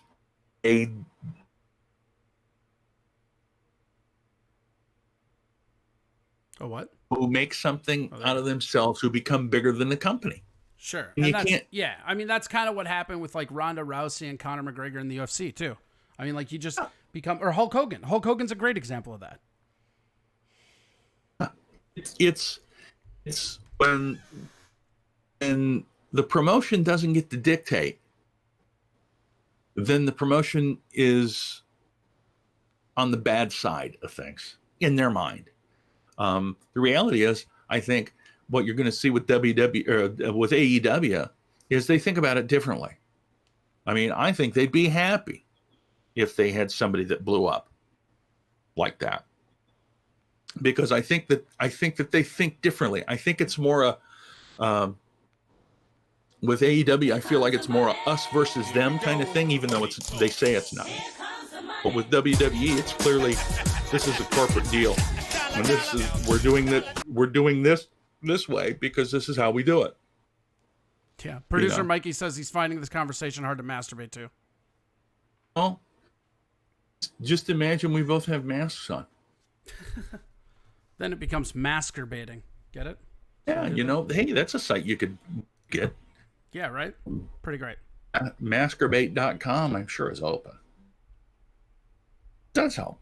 Mr. Approachable said, I thought with The Undertaker, they should have put his hat and gloves in a coffin and walked away just as he was about to leave from the view as the bells go off and his theme music starts. Someone sits up in the coffin wearing the hat and gloves, and they could have continued The Undertaker's character with a younger guy ready to fight new opponents. Yeah, I mean, that's fine, but like The Undertaker doesn't get enough credit for how big and agile he was as a big man. I mean, you're talking one of the best big men to ever wrestle. Like, how are you going to follow that? I mean, even people like to act like Kane, he piggybacked on the concept, which he did, but another really big athletic guy. The other thing to remember too is when Hall and Nash left WWE, if you recall, there was an attempt by Vince to continue with Razor Ramon and Diesel. There were guys that I played remember those that. characters. Like it was like Little Daddy Cool. I remember that shit. Well, but in fact, I think if I remember right, Kane, Glenn was one of the Diesels. Sure. Yeah, I think he was. I think he was Diesel. That's how he came in, right? He was also Isaac Yankem. But the other thing, too, is I think the reason that he doesn't do that, Mr. Approachable, is I think that Vince also wants to just put The Undertaker over, lay him down as a show of respect to a guy that stuck with WWE at a time where if he had flipped to WCW, there might not be a WWE. I think a lot of it is like The Undertaker. I don't know that The Undertaker kissed his rings or anything like that, but The Undertaker is like Hunter Hearst Helmsley, where they have Vince's ear in a way that no other wrestlers do. And I think that for Vince, this whole send out over and over again, he's selling tickets. Of course, it's going to make money, but I think it's more a show of respect for a guy that he feels saved his company. Yeah. I would agree with that 100%. Because, I mean, like, during the NWO and, like, the Monday Night Wars, I mean, like, they were going after him hard. And when there's a really interesting story about it, and I wonder if Darkseid will ever do, like, an Undertaker one, but there's a very weird, interesting story about him where they talk about how he actually ended up extending his contract with the WWE for less money than if he would have gone to, like, Nitro. Oh, yeah, definitely. Yeah. That's the thing. I think the Undertaker's loyalty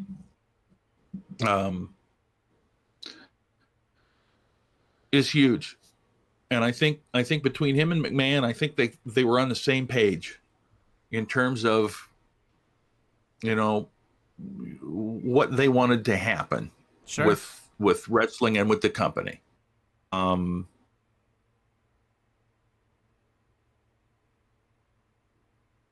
We can talk about all sorts of different things that they're doing wrong, but I think one of the things that they did right was, and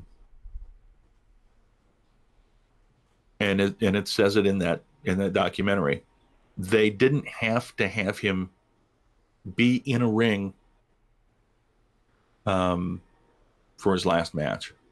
He was able to do that cinematic match with AJ Styles, and it's funny to watch that because, we've been doing our 2 count show, also under the guise of the Masked Comedian Xcast. But we've been doing our show for over a year, and when we've been talking about how AJ Styles should be the guy that actually retires the Undertaker if that's what he wants to do, for a long time.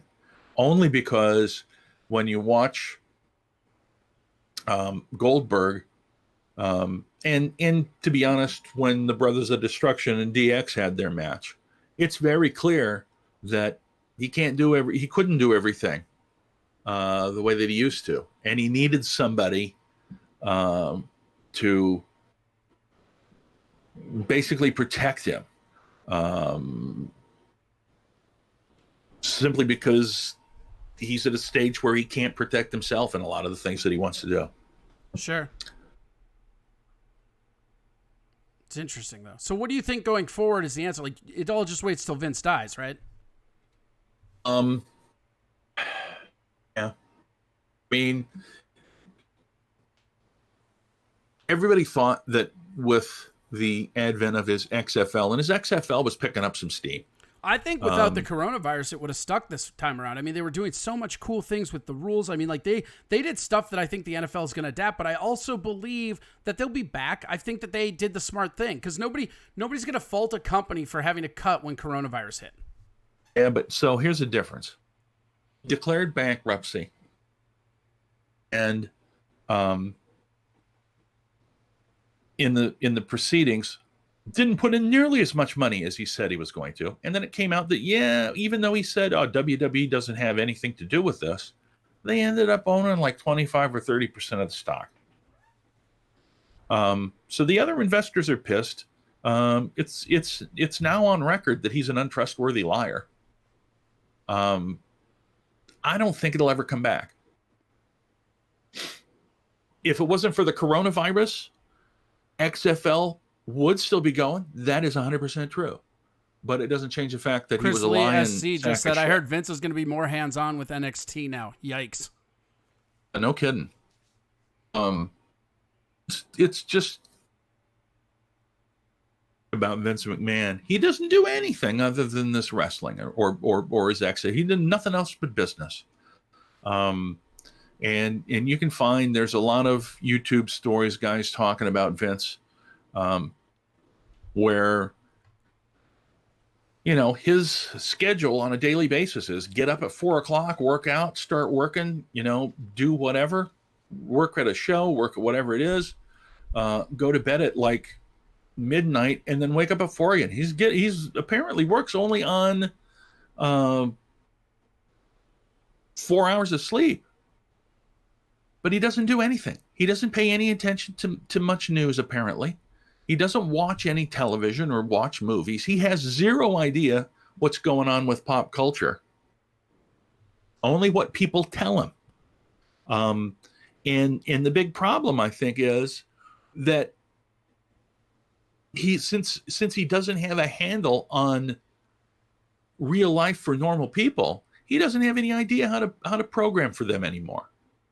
Yeah, that's probably fair. And, you know, and there are plenty of stories about him. He loves dick and fart jokes, you know, and which basically means, Corey, that you and I should just get jobs for him because we could do that all day long. Oh yeah. You know, there was with the last with Backlash, there was a storyline that they had with Jeff Hardy. Got drunk and ran over a guy, which is kind of amazing that he would allow them to do that. But the whole deal was that his big feud was with Sheamus, and Sheamus was really just, you know, roasting him over the fact that, hey, you're an addict. You're an addict. And he wouldn't let him, he wouldn't wrestle with him unless he did a drug test, and he made him do a urine test right on SmackDown, which is first and foremost ridiculous. But then Jeff Hardy threw the whole beaker of piss on him. I'm sure that Vince McMahon thought that was hilarious. Vince McMahon thinks like a 13-year-old kid, you know? And here's the thing. The when there was a Monday Night Raw that was in Minneapolis, and I don't remember how many years ago it was, but it was also the Slammy Awards, which, by the way, if you ever have a chance to go to the Slammy Awards, don't. I thought you were about to say do it. Because to be in the venue when that's going on, that is the worst chunk of shit you'd ever pay money to be at. And I mean, I would rather pay to see a funeral. It was a gigantic fuck. I went to a like tables, ladders, and chairs match, this last one that was in Minnesota, and it was like, aside from Wyatt, everything else was just the worst thing I'd ever seen. Yeah. It's I'll tell you, man, it's a lot like there's something to be said about going to a football game or a baseball game, but it's so much easier to watch it on TV. And I hate to say it, but no, they don't do the Slammies anymore. This was way back. It might have been one of the last ones that they did, but it was terrible. But anyway, now I lost my train of thought. Why was I bringing that up? Oh, yeah. You telling us because not to go to the I'm Slammies. sitting there. The reason I brought it up was because I'm sitting there with Ace, and we're watching the show. And this is at a time when Roman Reigns was in the internet wrestling community as at his low point. He couldn't have got any worse, right? People hated his guts. And so here comes Roman Reigns, and we're booing the shit out of him, just all over him. And there's a father with his little son, and the kid's probably 10, 11 years old, just like when I was at wrestling the first time. And the kid is sitting there, and everybody's booing. They're just fucking booing. Yeah, and I think to myself, what the fuck is with me? Like, because you're I don't enjoying like it, or what? Oh, no. Not. I'm saying they're not writing WWE for me. Right. Well, that's an They're writing it important for thing the- to for realize this- as you get older, too, though. I mean, like, I remember when the prequels came out, and I hated Jar Jar Binks. I hated him. But within 2 weeks, I saw 7 and 8 year olds running around with Jar Jar Binks lunchboxes, shirts, and all that shit. Like, it's just, you're not the target demographic anymore. And you can still enjoy it as an art, but you have to understand that. I think that's why stuff like NWA is so cool, because it feels like a throwback for us. Absolutely. You know, at that point, then I started watching things a little bit differently. And, you know, there's still things that I get all giddy about. You know, a surprise appearance by somebody. You know, when Matt Hardy showed up in AEW, even though it wasn't in front of a big audience, I was really excited. To be honest, when Drew McIntyre won the championship against Brock Lesnar, I was really excited. I felt terrible for the guy that there was nobody in the audience. You know, but so yeah. And that's the thing. Like, as you get older, you still appreciate it as an art form, but there are industry things, and not to say that I'm in it, because I'm not. But there are things that you know that, like, okay, for example, the WWE guys are spoon-fed virtually everything that they say. They don't get to cut their own promos, and you can tell. I mean, if you watch, for example, Braun Strowman, terrible at reading or memorizing lines. Doesn't come off as conversational at all. Some of them are pretty good at it, but they're all spoon-fed that shit. So it's, you know, it's one of those things, man, where you have to look at it differently. And what I always like to say is, and I mean it, it's like I hold these guys that are the actual talent and the performers more respect for them than anything. And I can't fault any of them because, like, it's not their deal. They don't get to do what they want to do. That would be like you and me go into a comedy show and say, "Hey, we got hired to be comedy. We got hired to do a show." And but here's the thing: we need you to talk about dogs and only dogs today. In fact, I want you to tell this dog joke. Well, what the fuck? I mean, we're paid to do it, and we can either say we want to do it or we don't. Right. And that's where these guys are. But they've worked all their lives to get to that point. Now it's their living, and a lot of them, let's be honest, a lot of them don't know what the fuck else to do after that. Well, a lot of them don't have one of the anything else to things, do. you know? I mean, like they spend all that money and then they're just broke, and they don't like.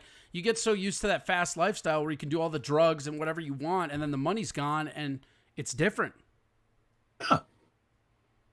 I mean, I can tell you stories about, and I mean I can tell you stories without naming names, but it's like there's guys that, they were prominent wrestlers and now they're salesmen at a fucking mattress factory.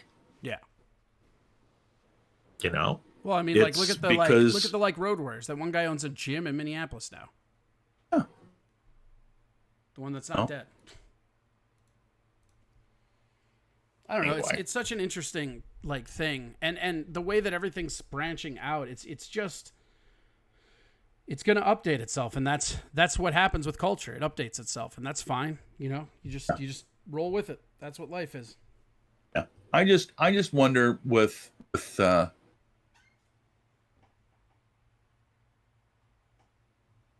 stuff starts getting shut down again because of COVID, particularly in Florida, I think WWE is going to be in a real hurt bag. I think they're in a real hurt bag now.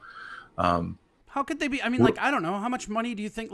Vince seems to have enough money to just throw money at stuff, though. He's got enough money, but he's not, it boils down to this. He's just not honest. Yeah. He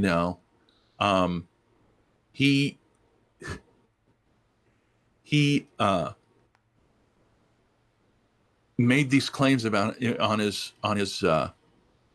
corporate call, which I'll listen to those every once in a while. He does a quarterly corporate call because WWE is a publicly held company. AEW is not. They don't have to do this shit. It's all con money. There's nobody else that's an investor. But with WWE, you can actually go and buy WWE stock if you want to. And you listen to the investors call, and he says, "We've got more money than we're just fine." And then yet he goes and fires 30% of his employees. Why? You're an essential business, dumbass. Why do you fault? So you got a situation. Says they don't even rib anymore. I love rib stories. Oh God, yeah. And you have them, but it's not the same as it used to be. The whole thing is that they've got a situation now where because they've done such a terrible job of building talent up.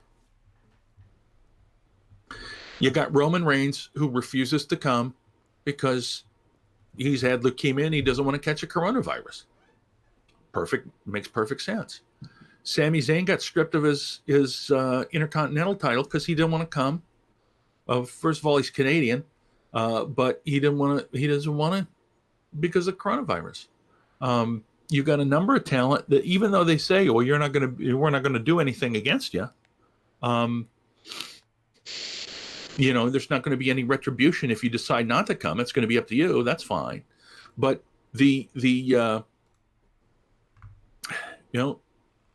Becky Lynch is gone now because she's going to have a baby with Seth Rollins. So she's gone. They built her up so much and she got pregnant. Now she's gone. At least 3 months. Probably because she needs a break. What do they have left now? That's just it. What's going to be the leading post? Gonna have to get Hunter Hearst to get back in there. Well, I mean, and that's his kind of narcissistic self that always has to have himself have a match at WrestleMania. How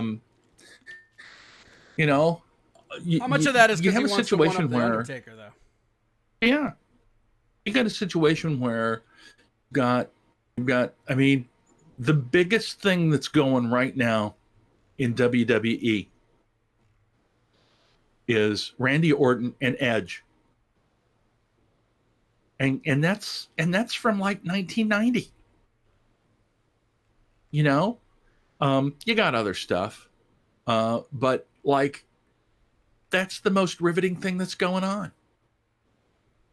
They have done such a terrible job of building up new talent that they find themselves in this situation where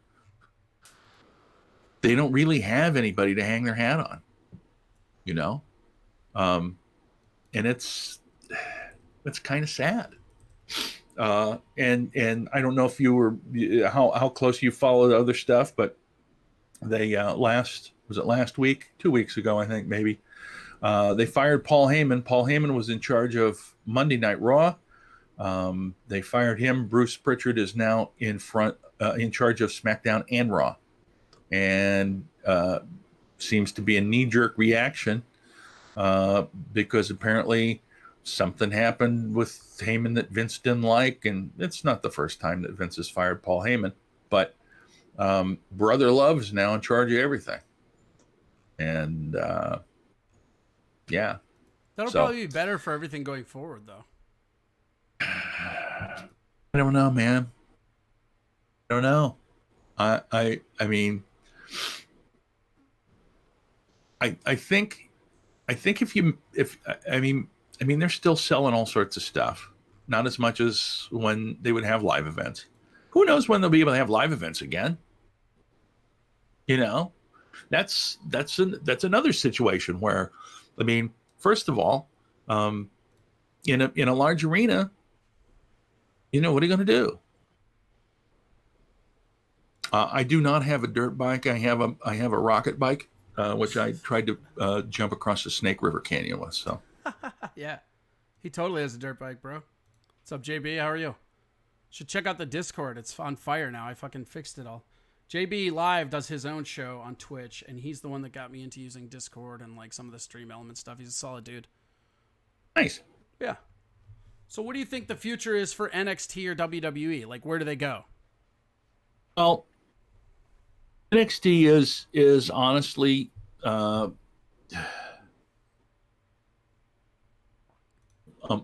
their own. Oh, by the way, Velveteen Dream was also on that speaking up list.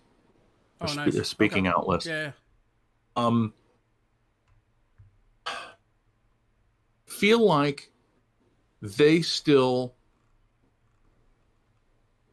have a handle on and are closest to what AEW is doing, and they're totally different product. I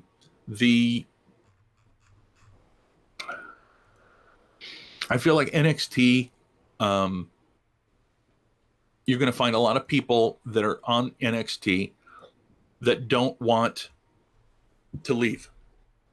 Yeah, why would they? That's a choice gig, and like they don't want to leave NXT to go to the worst product, because I mean, like NXT is the best thing they have right now, and it's honestly like probably because it's the one that Vince has the least touching right now.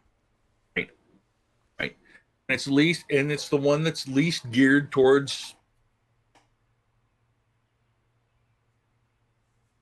It's an interesting thing because it's you know, in comedy you have people that pander to the crowd, and they make their way as a pandering comedian. To me, Raw and SmackDown are totally pandering.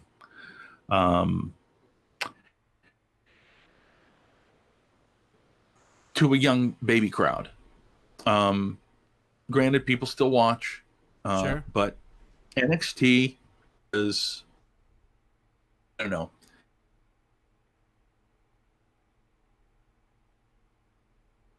I think, because it seems like, honestly, what WWE does at this point is they go, shit, we got a show. We're going to make a show. What are we going to do? Who hasn't wrestled in a while? Okay, you two are going to be a tag team now, and then you're going to fight these guys. It's just like in it's just like they're just putting shit on to be putting shit on. Yeah, there's some half-ass storylines, but they're not good, you know. Whereas NXT, the storylines are better. It makes more sense. They do a better job of storytelling, in my opinion. And AEW is just they're on their game, and I think a lot of it is because they're all doing what they want to do. They're all their own characters. They're all working together as an entire unit versus having somebody dictate to them what they're going to do. And that's a huge difference.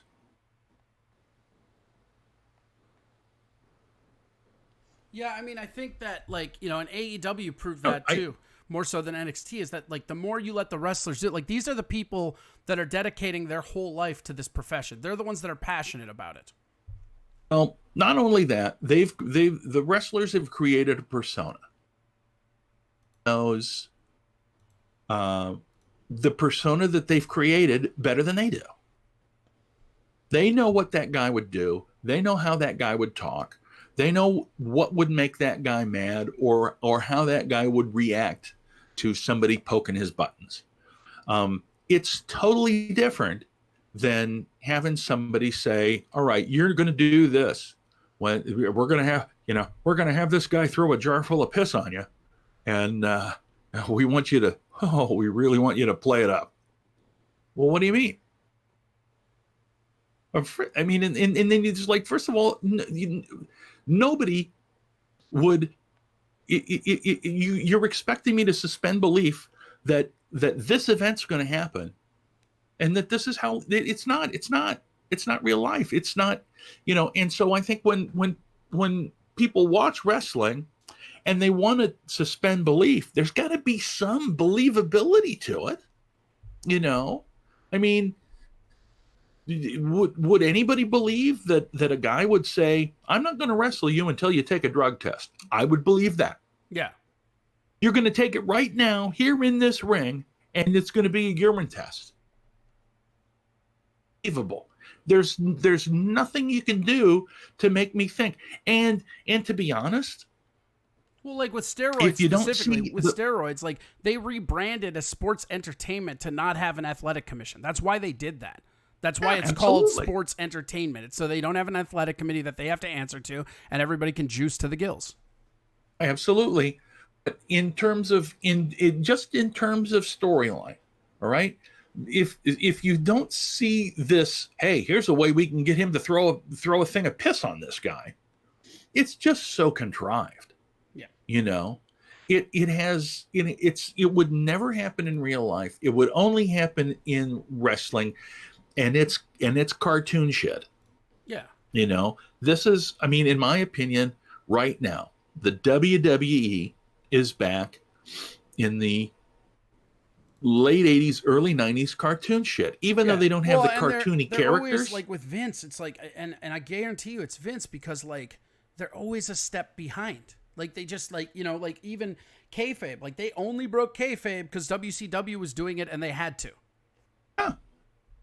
Like, if it was up to Vince McMahon, people would still be living in kayfabe. Yeah.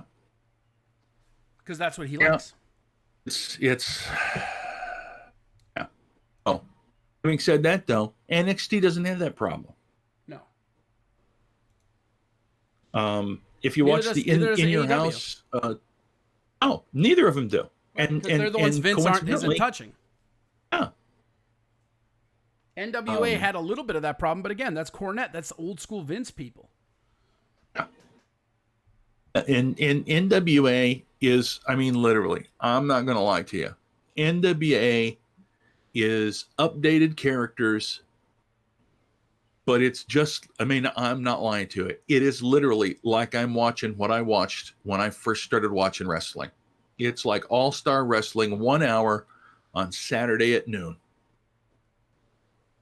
And that's why I like it so much. Yeah. Is because they do so much, such a short amount of time, right on point with the way that they do it. Unfortunately, Dave Lagana one of the heads of the NWA, was also on the speaking out list. It's 2020, man. You think anything could get any worse? No, man. It was so funny when they told me that, like, oh, we mistranslated the, like, Mayan calendar. And it's like, oh, that makes way more sense now. Yeah. Well, anyway. But that's, it's as far as I'm concerned, that's wrestling will continue to go on. I think if you want to have the true kind of old fun that wrestling was and still can be, that's when you go to stuff like First Wrestling. You go to the indie promotions. But that was kind of like, I feel like that's how it's always been, though. Like, I feel like as much as we want to romanticize the 90s, like, to me, some of the best wrestling in the 90s was ECW. You have to go to the independent circuit because they're hungry. It's like the up and coming road dogs versus the established comics. The established comic, like, there are a few of them that are exceptions, but I mean, they're not pushing the boundaries. They're caught in what their rhythm is going to be. Like, the newer guys are trying shit out. They're trying to figure out who they are. Yeah. It's important. It's exactly, I mean, when you think about it, there are so many parallels between wrestling and comedy. People talk about with comedy, you got to find your voice, right? Well, your voice is like your persona in wrestling. Not to say that in comedy you come up with a persona, because most people that do that, it comes organically. You don't set out to be. I'm the guy that Larry the Cable Guy is what comes to mind. He didn't set out to be Larry the Cable Guy. It was an evolution. That made him a lot of money, but that's the way shit works with wrestling. When you watch, for example, when you watch Triple H, the evolution of Triple H is in essence finding that voice and going which way your audience leads you. But it all boils down to you gotta build an audience in order to be able to do that. Yeah, I mean, that's everything, though. I mean, even this Twitch show is like that. You have to, it's like we moved to after the Steel Toe show, and a lot of those listeners came over the first day and hated it. And it's like, well, yeah, we got to build our own audience. That's how it works. Yeah. Which is fine. I mean, like, it's all what it is. But it's interesting. It is interesting, the parallels between all show business and show business. It's all the same. Yeah, it really is. It really is. And it's funny because once you have that audience, you can do whatever you want. The audience wants to hear what you have to say. And, or you've built yourself into the spot where it's like, oh, I don't know what this guy's going to say. I want to watch it. Right. And I think that's a big part of it too. Oh, it's like, one of the big things. Like Vince literally, like, Vince is putting on products that he wants to watch, not what his audience wants to watch. And he thinks that he knows better than his audience, so he can't really come and connect with them. The Chris thing Lee about just it said is, it's like Vince wants to sink his own ship on the way out so no one else gets to. Well, I mean, I don't think so, because his family is the one that ran it, and it's going to hand down to Shane. Like, he literally doesn't want it to die. He wants it, like, he thinks he's helping it. It's not, I don't think it's maliciously he's trying to kill it. I think he legitimately thinks I'm the only one that can save this. Right. And I would agree with that. He just knee jerks. It's very clear that he's basically the real reason that Heyman got fired was because the ratings on Raw went down significantly and the ratings on SmackDown didn't go down as much. In looking at that, his rationale was, well, God, Bruce Pritchard knows what he's doing, and Heyman does not. We're going to get rid of Heyman, and we're just going to put him in charge of both of them. And what it'll prove out is that it's not going to change. People aren't watching wrestling, WWE anyway, for two reasons. One, it's so freaking predictable. Yeah, it's not even, I mean, like, obviously it's fake, and I'm not like, it doesn't matter. Like, that's like, it's like a soap opera. We're not watching it to think that it's real, but it is absolutely scripted and weird and not like, it's just not interesting. And it's like, you're already like let's take UFC for example, right? Like, when you have a boring fight in the UFC, there's nothing you can do to help that. Just the fight was boring. But when you have a boring match in WWE, that's on you because you're scripting it. Also, shout out to JBTV for hosting us. Super awesome. He says, yeah, WWE is too scripted. Nothing spontaneous. Right. When's the last time you saw anyone kick out at 1 in WWE?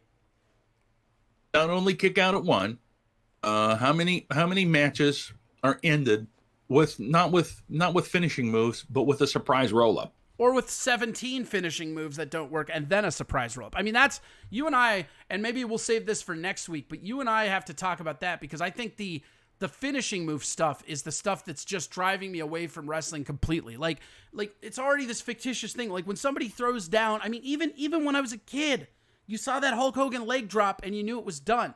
Nobody's like, oh, that leg drop wouldn't kill you, but it's not a finishing move if you're using it to set up the midway point of your match. And now it's getting to this point where cumulatively it's like kick out of 3 finishing moves. Then it has to be 4, 5, 6. It's just crazy. It's there's so many things, and right now, particularly with WWE, not only is it predictable, but they just keep rehashing the same matches. You know, how many times are we going to see, you know, Angel Garza against whoever the fuck, Humberto, or, you know, Andrade against Kevin Owen? I mean, it's just, and it's just the same fucking match. Sometimes they change people. It's the same fucking match. And therein lies the problem. That's why people aren't watching, because nothing's different. I mean, you can take out all of the stuff that you were talking about. Doesn't make any difference if it's scripted, if it's fake, whatever you want to call it. Doesn't make any difference. Problem is, it doesn't change from week to week. You right now could watch WWE if you would have watched it in March and you watch it today. Not a whole hell of a lot has changed. Sure. You know, maybe a couple of belts have moved to somebody else. It doesn't change, and they don't have either they can't say this COVID-19 is kicking our ass, we got to come up with something better, or not. I mean, the whole thing between the Street Profits and the Viking Raiders, anything you can do, I can do better. They did this for 4 fucking weeks and didn't even have a wrestling match. And then when they said they were going to have a wrestling match, it got interrupted by ninjas that they had to fight, and they ended up with a dumpster with a goddamn some kind of serpent in the dumpster. Dumpster serpents. What the fuck is this? Who doesn't love a dumpster serpent? In fact, that's background to the Loch Ness thing. That was my nickname in college. The dumpster serpent? Yep. Like it. Like pretty good. Pretty good. But it's just yeah. And Kevin Owens, my God, yeah, he's totally underused. And they have so many people that are totally underused, and they're just sitting there waiting for a chance, and they won't give it to him for whatever reason. I know with Owens, it's because it's just like with Foley. With Kevin Owens, he just doesn't look the part. He does not look the part. Vince does not like him. Yeah, doesn't like him. He doesn't have enough muscles. Yeah, you gotta look like an action figure to be Vince, like Vince's job. Yeah. Ninjas and monsters. Hey man, that 9-foot ninja is one of the NXT developmental guys, and I'm like, oh man, I would totally love to see him against Drew McIntyre or Lashley or Big Show, but it'll never happen because he's already been chokeslammed by somebody. I mean, the Big Show, I think. It's just they waste. They have opportunities. Have a lot of talent that they just waste for sure. Waste the talent. They squander opportunities to do cool things would make people pay attention. They squander them. They don't let shit breathe. They're so quick with stuff. You know, it used to be a feud in wrestling. sometimes could last a whole year. You know, now they jam shit in and out in like about 3 months. If you're lucky. Yeah. Sometimes it's just to the next pay-per-view. So you got about a 3 or 4 week feud that goes on, and then after it's over, well, guess what? It's over. You know, never a second thought to me fighting this guy. Because we had our feud and now it's over, and we don't give a shit. We don't ever run into each other anymore. Yeah, that guy is huge. Yeah, he's a big dude. I think he's legitimately legitimately 7 feet tall. Oh man, that's so crazy. I haven't watched him enough, but I know who he is.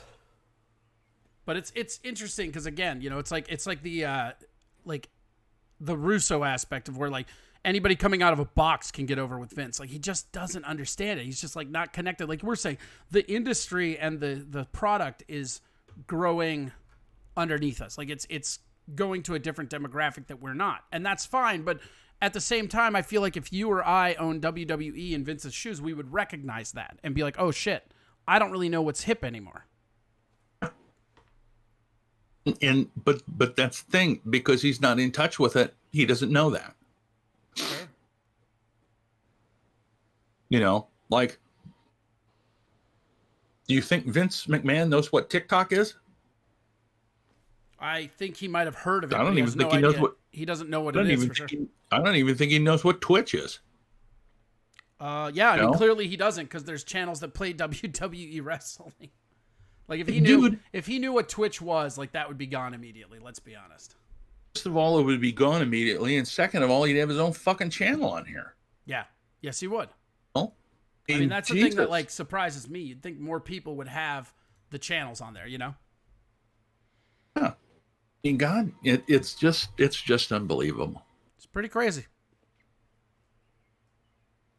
Unbelievable. Anyway. And in wrestling. Yeah. I don't know. Right? I don't know. How do you save the WWE? Like you're put in charge today. How do you save it? Well, I think the first thing I do is I cut Raw down to 2 hours. Okay. I think I don't have as many pay-per-views. Okay. The reason I don't have as many pay-per-views is because it gives those storylines a chance to breathe. Right, because right now it's just like storyline, pay-per-view, storyline, and they can't establish the story. You know, it used to be like when we were kids, there was like 2 pay-per-views a year, maybe. There was a big 4. At WrestleMania, yep. SummerSlam, Royal Rumble, and Survivor Series. Yeah. Well, even Rumble, wasn't Rumble originally on the WrestleMania? Like, didn't it start out as like, and it was called like Battle Royal or something? It wasn't called Royal Rumble yet, but they had a giant Royal Rumble before, like, I want to say the first 5 WrestleManias. Yeah, I can't remember exactly when, but it did branch off. But there's 2 things with that. First of all, it's just too much, you know, and it's like, because it doesn't make sense. And here's why. If you watch the WWE network, so you can watch the pay-per-views, clearly nobody's paying $50 to watch a WWE pay-per-view anymore. If you want to watch a WWE pay-per-view, it's $10 a month. Sure. So the price of a little less than 3 pay-per-views in olden times, you can watch them all. They still have to do a pre-show, which absolutely makes 0 fucking sense.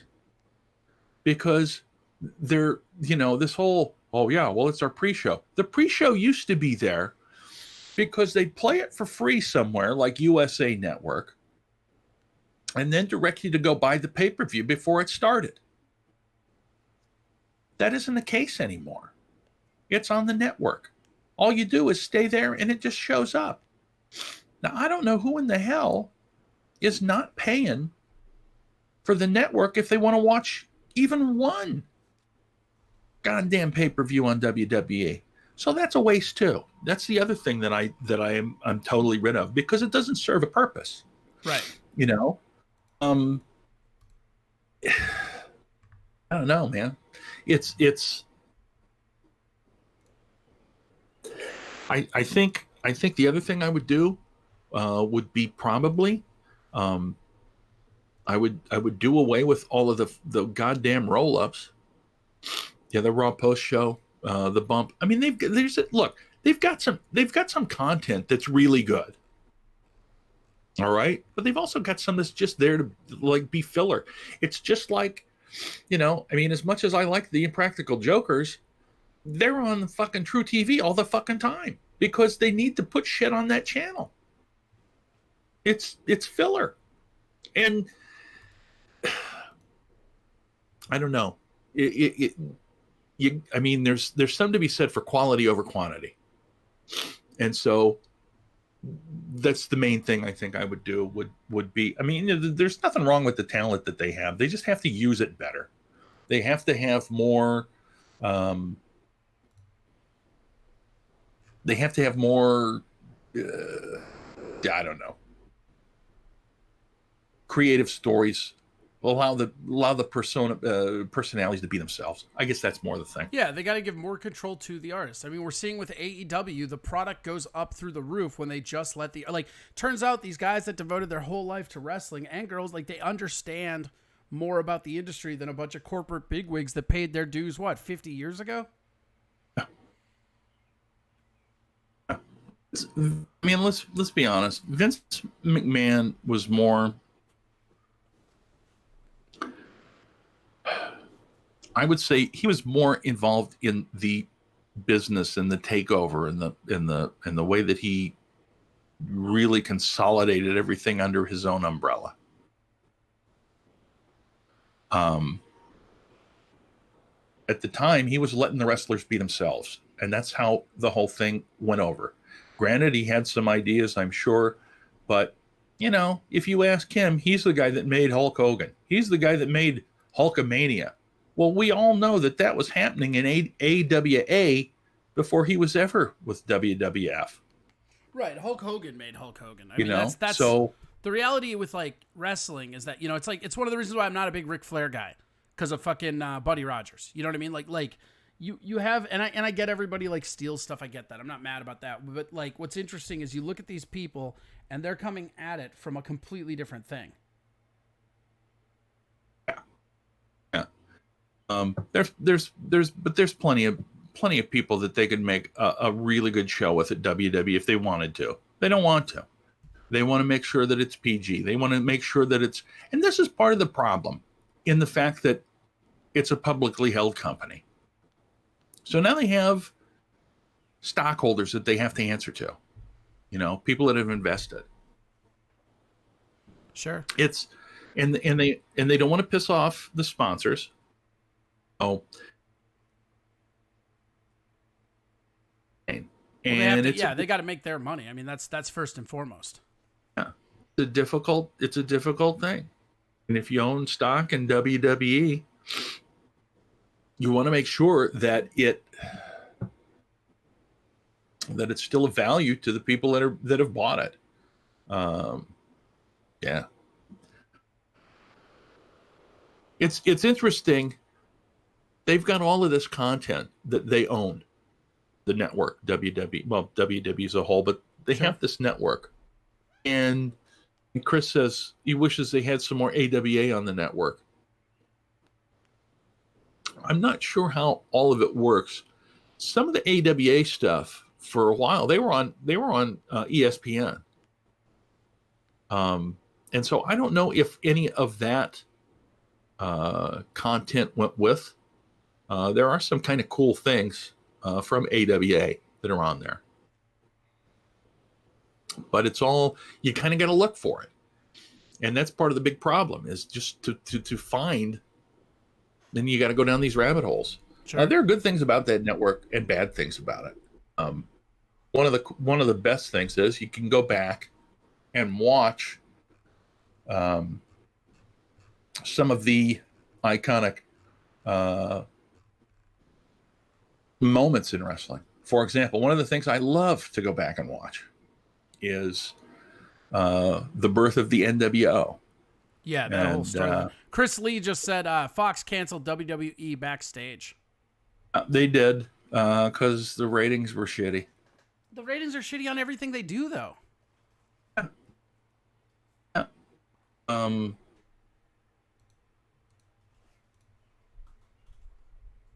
About Renee Young, she put on Twitter last night. Great, now my show gets canceled. Now I got the coronavirus. Yeah. Well, here's the thing with the content, right? The wrestling content, they literally went and bought tapes from all over the place. World Class Championship Wrestling, which is the one with the Von Erichs down in Texas. They own all of that shit. They own everything that WCW ever did.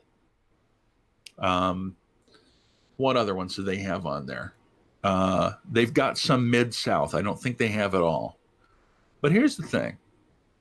If you want to find some of this stuff, there are a lot of people who have videotapes, because that was a big thing back when VHS was out, that people would trade VHS tapes of shit they couldn't see VHS tapes. That's the old Napster. Yeah, exactly. Oh, and you can, and a lot of these guys have stuff. I mean, it's amazing all the stuff that's out there. And you know, some of the best stuff was from the territory days, because there was shit that happened that nobody ever saw. Right. You know, like, I don't know if you've ever seen if you've seen the Andy Kaufman biography with Jim Carrey.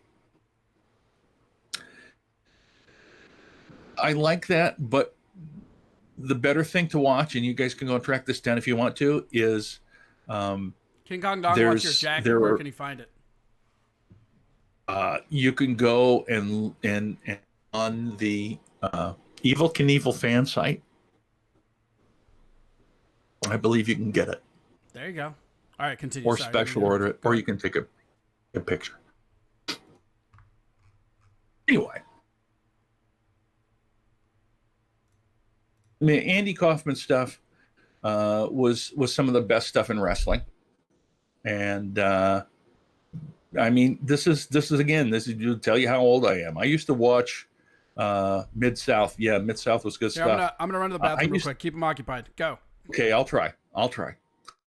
So Kaufman in Memphis. Yeah. So I remember watching Andy Kaufman wrestle women for the intergender title that he made up himself, which is fantastic in and of itself.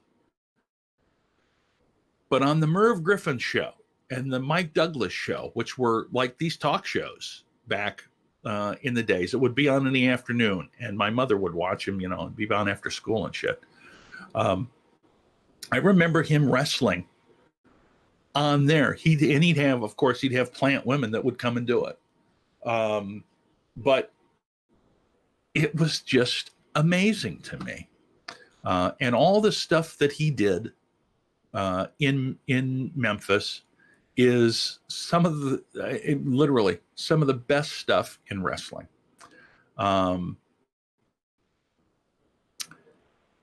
Yeah. And it doesn't surprise me, because Vince could have given a shit about that. That's too weird for Vince. Whereas now he would have probably been fine with it. Excuse me. I think one of the things that made it most difficult was the fact that he was wrestling women before it was ever thought of. And I think a lot of people were afraid of that, simply because it's like, yeah, that's kind of borderline. All right, back. But when it went to where he started actually wrestling and feuding with Lawler and all of that, it took it up a notch, and it was great stuff. But another thing that is very, very weird and interesting, and a combination of soap, SOAP. SOAP. You ever hear of it? Anyway, another cool, weird thing, if you want to go find it, is he's got about an hour that he does, Andy Kaufman, at an old restaurant. I think it's either Denny's or Denny's. Some of you may or may not know this. Some of the Denny's used to be called Sambo's. And I believe this is at a Sambo's in Los Angeles, but it's called My Breakfast with Blassie. Blassie? Yeah, where Andy Kaufman goes to this restaurant and just has a conversation with classy Freddie Blassie. And it's the weirdest, coolest thing you ever saw in your life. It's on the heels of there was a movie that was critically acclaimed called My Dinner with Andre. I remember that. That had the dude from Princess Bride in it. Yeah. And so this Breakfast with Blassie.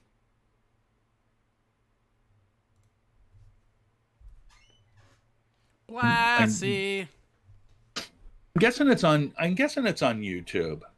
But yeah, it's just the weirdest goddamn thing. The weirdest thing.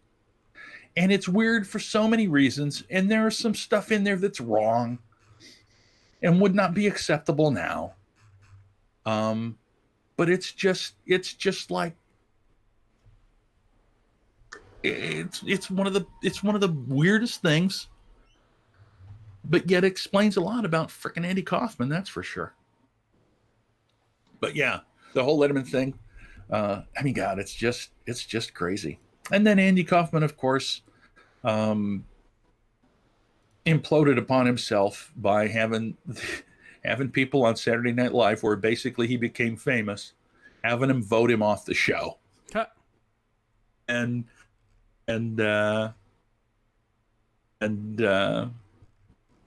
basically, Lorne Michaels said, "Yeah, okay, you can be off forever." So I know that's a bit far afield from wrestling, but whatever. It was still interesting. I mean, that's the thing. It's all fucking jumping around and stuff. So I mean, what do you think? Like when let's say everything gets back to normal and we're sitting at January next year, right? What do you think the best product on TV will be? I think it's still going to be AEW. Yeah, me too. Especially if like Skrull's getting canceled and shit. I mean, like there's a lot of like momentum there, because I mean, I don't know, Ring of Honor, like they got absolutely torn up when AEW came out because they got poached, and then a bunch of their wrestlers, once the people that went to AEW, a bunch of those guys just went right over to Japan Wrestling, New Japan, and like for a sister promotion or whatever, I mean, the product that Ring of Honor has been putting on, like, because Ring of Honor was one of the best products out there, and then now it's just not. It's another boring retread that's probably going belly up at this point, I would think. Well, the thing about ROH that people don't realize is that Sinclair Broadcasting owns them. Sinclair Broadcasting is one of the bigger broadcasting networks in the country. They own more stations than anybody else, if you want to look them up. Sure. They've got plenty of money to keep it going if they want to. Some reason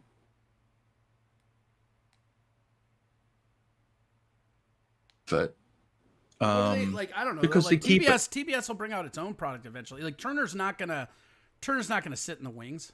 They'll come out with another one. No. I'm not. And look, dude. I'm not saying that. AEW and ROH totally different birds, right? Right, but they were really gaining a lot of traction when they were doing sister promotion stuff. I mean, like you had a lot of like Wrestle Kingdoms where a lot of the majority of the lineup were Ring of Honor guys. Yeah. They were not doing it.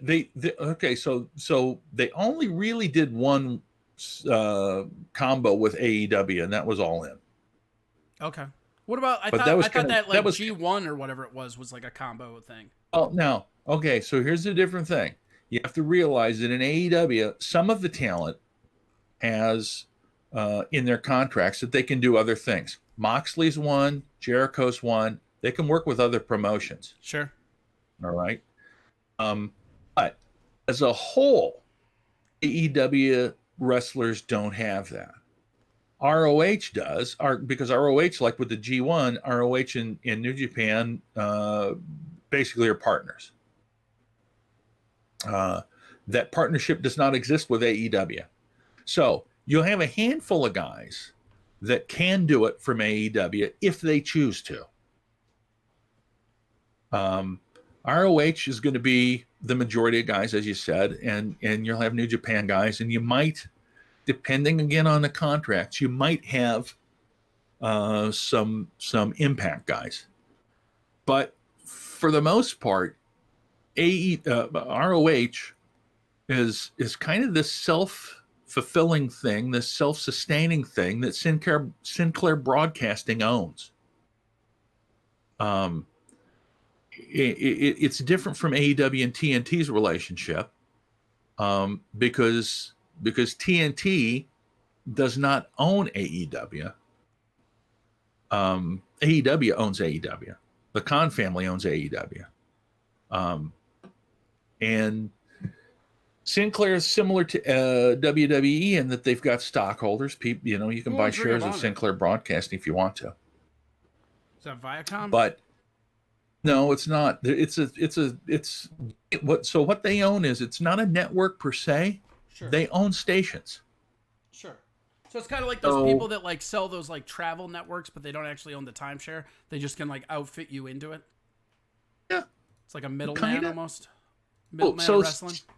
Yeah. So if you're not aware with Sinclair Broadcasting, if you ever see the YouTube videos where you've got all the news people saying the same thing, and it's usually ridiculous shit, but they're all saying the same exact thing, that's Sinclair. It's very conservative.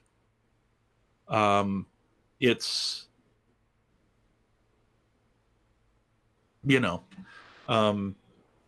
it's a situation where they do what they do.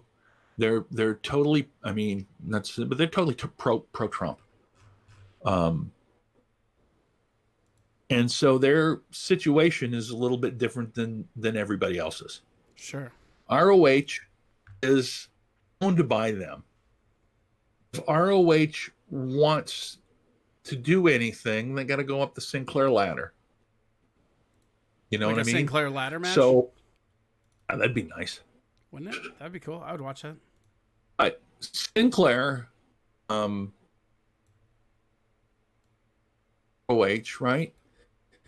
Like for example, when All In happened, and ROH said, "Yes, we're going to partner with you guys, Cody and Bucks," because they were still part of ROH at the time.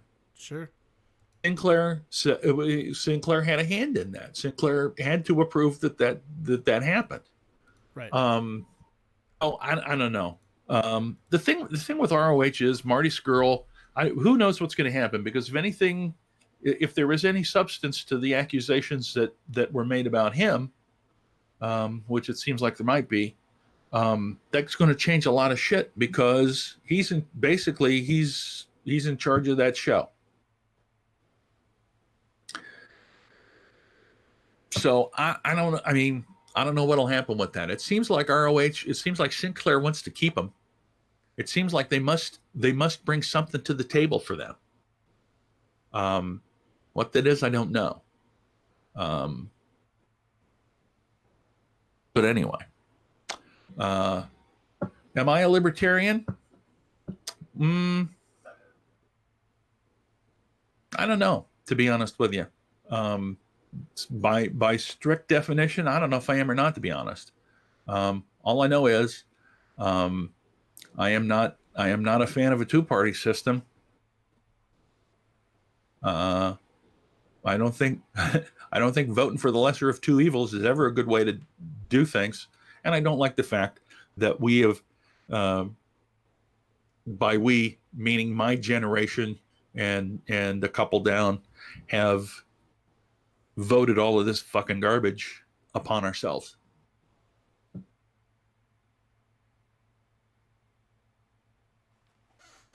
Yeah, I mean that's That's important, you know? It's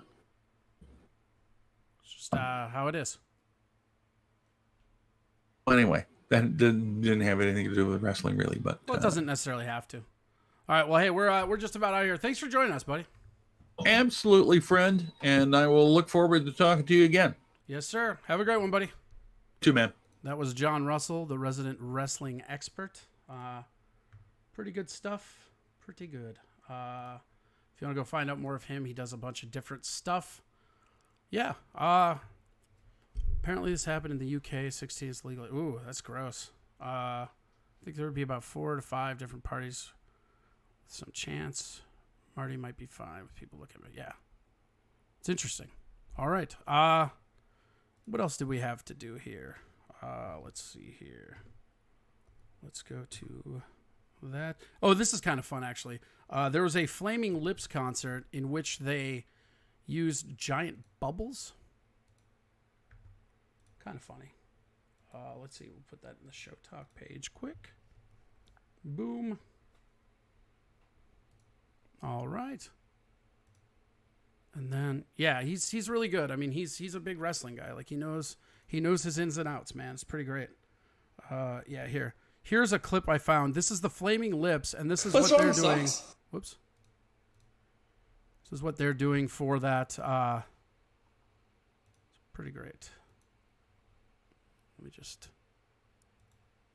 fast cue it up and donate. Anything you give helps. That's John Rusell up there. That is the bubble stuff. And then what else were we gonna? Something else we're gonna get to today.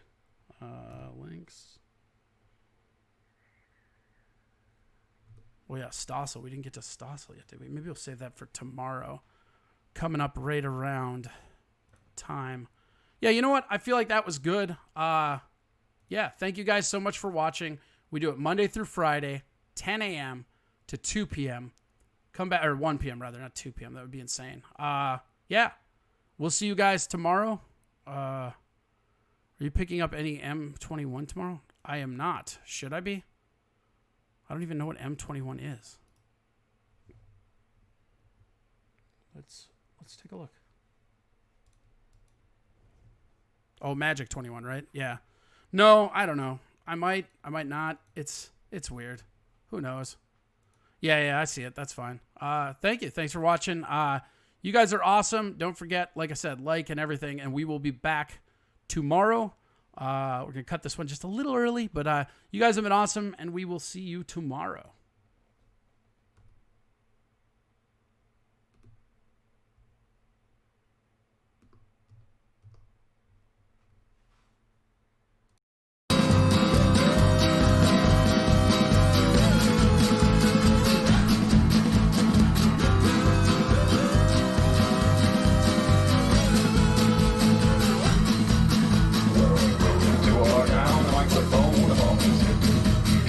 Fools and he never took no lip. And after 6 years for his area, and then he came to talk some shit.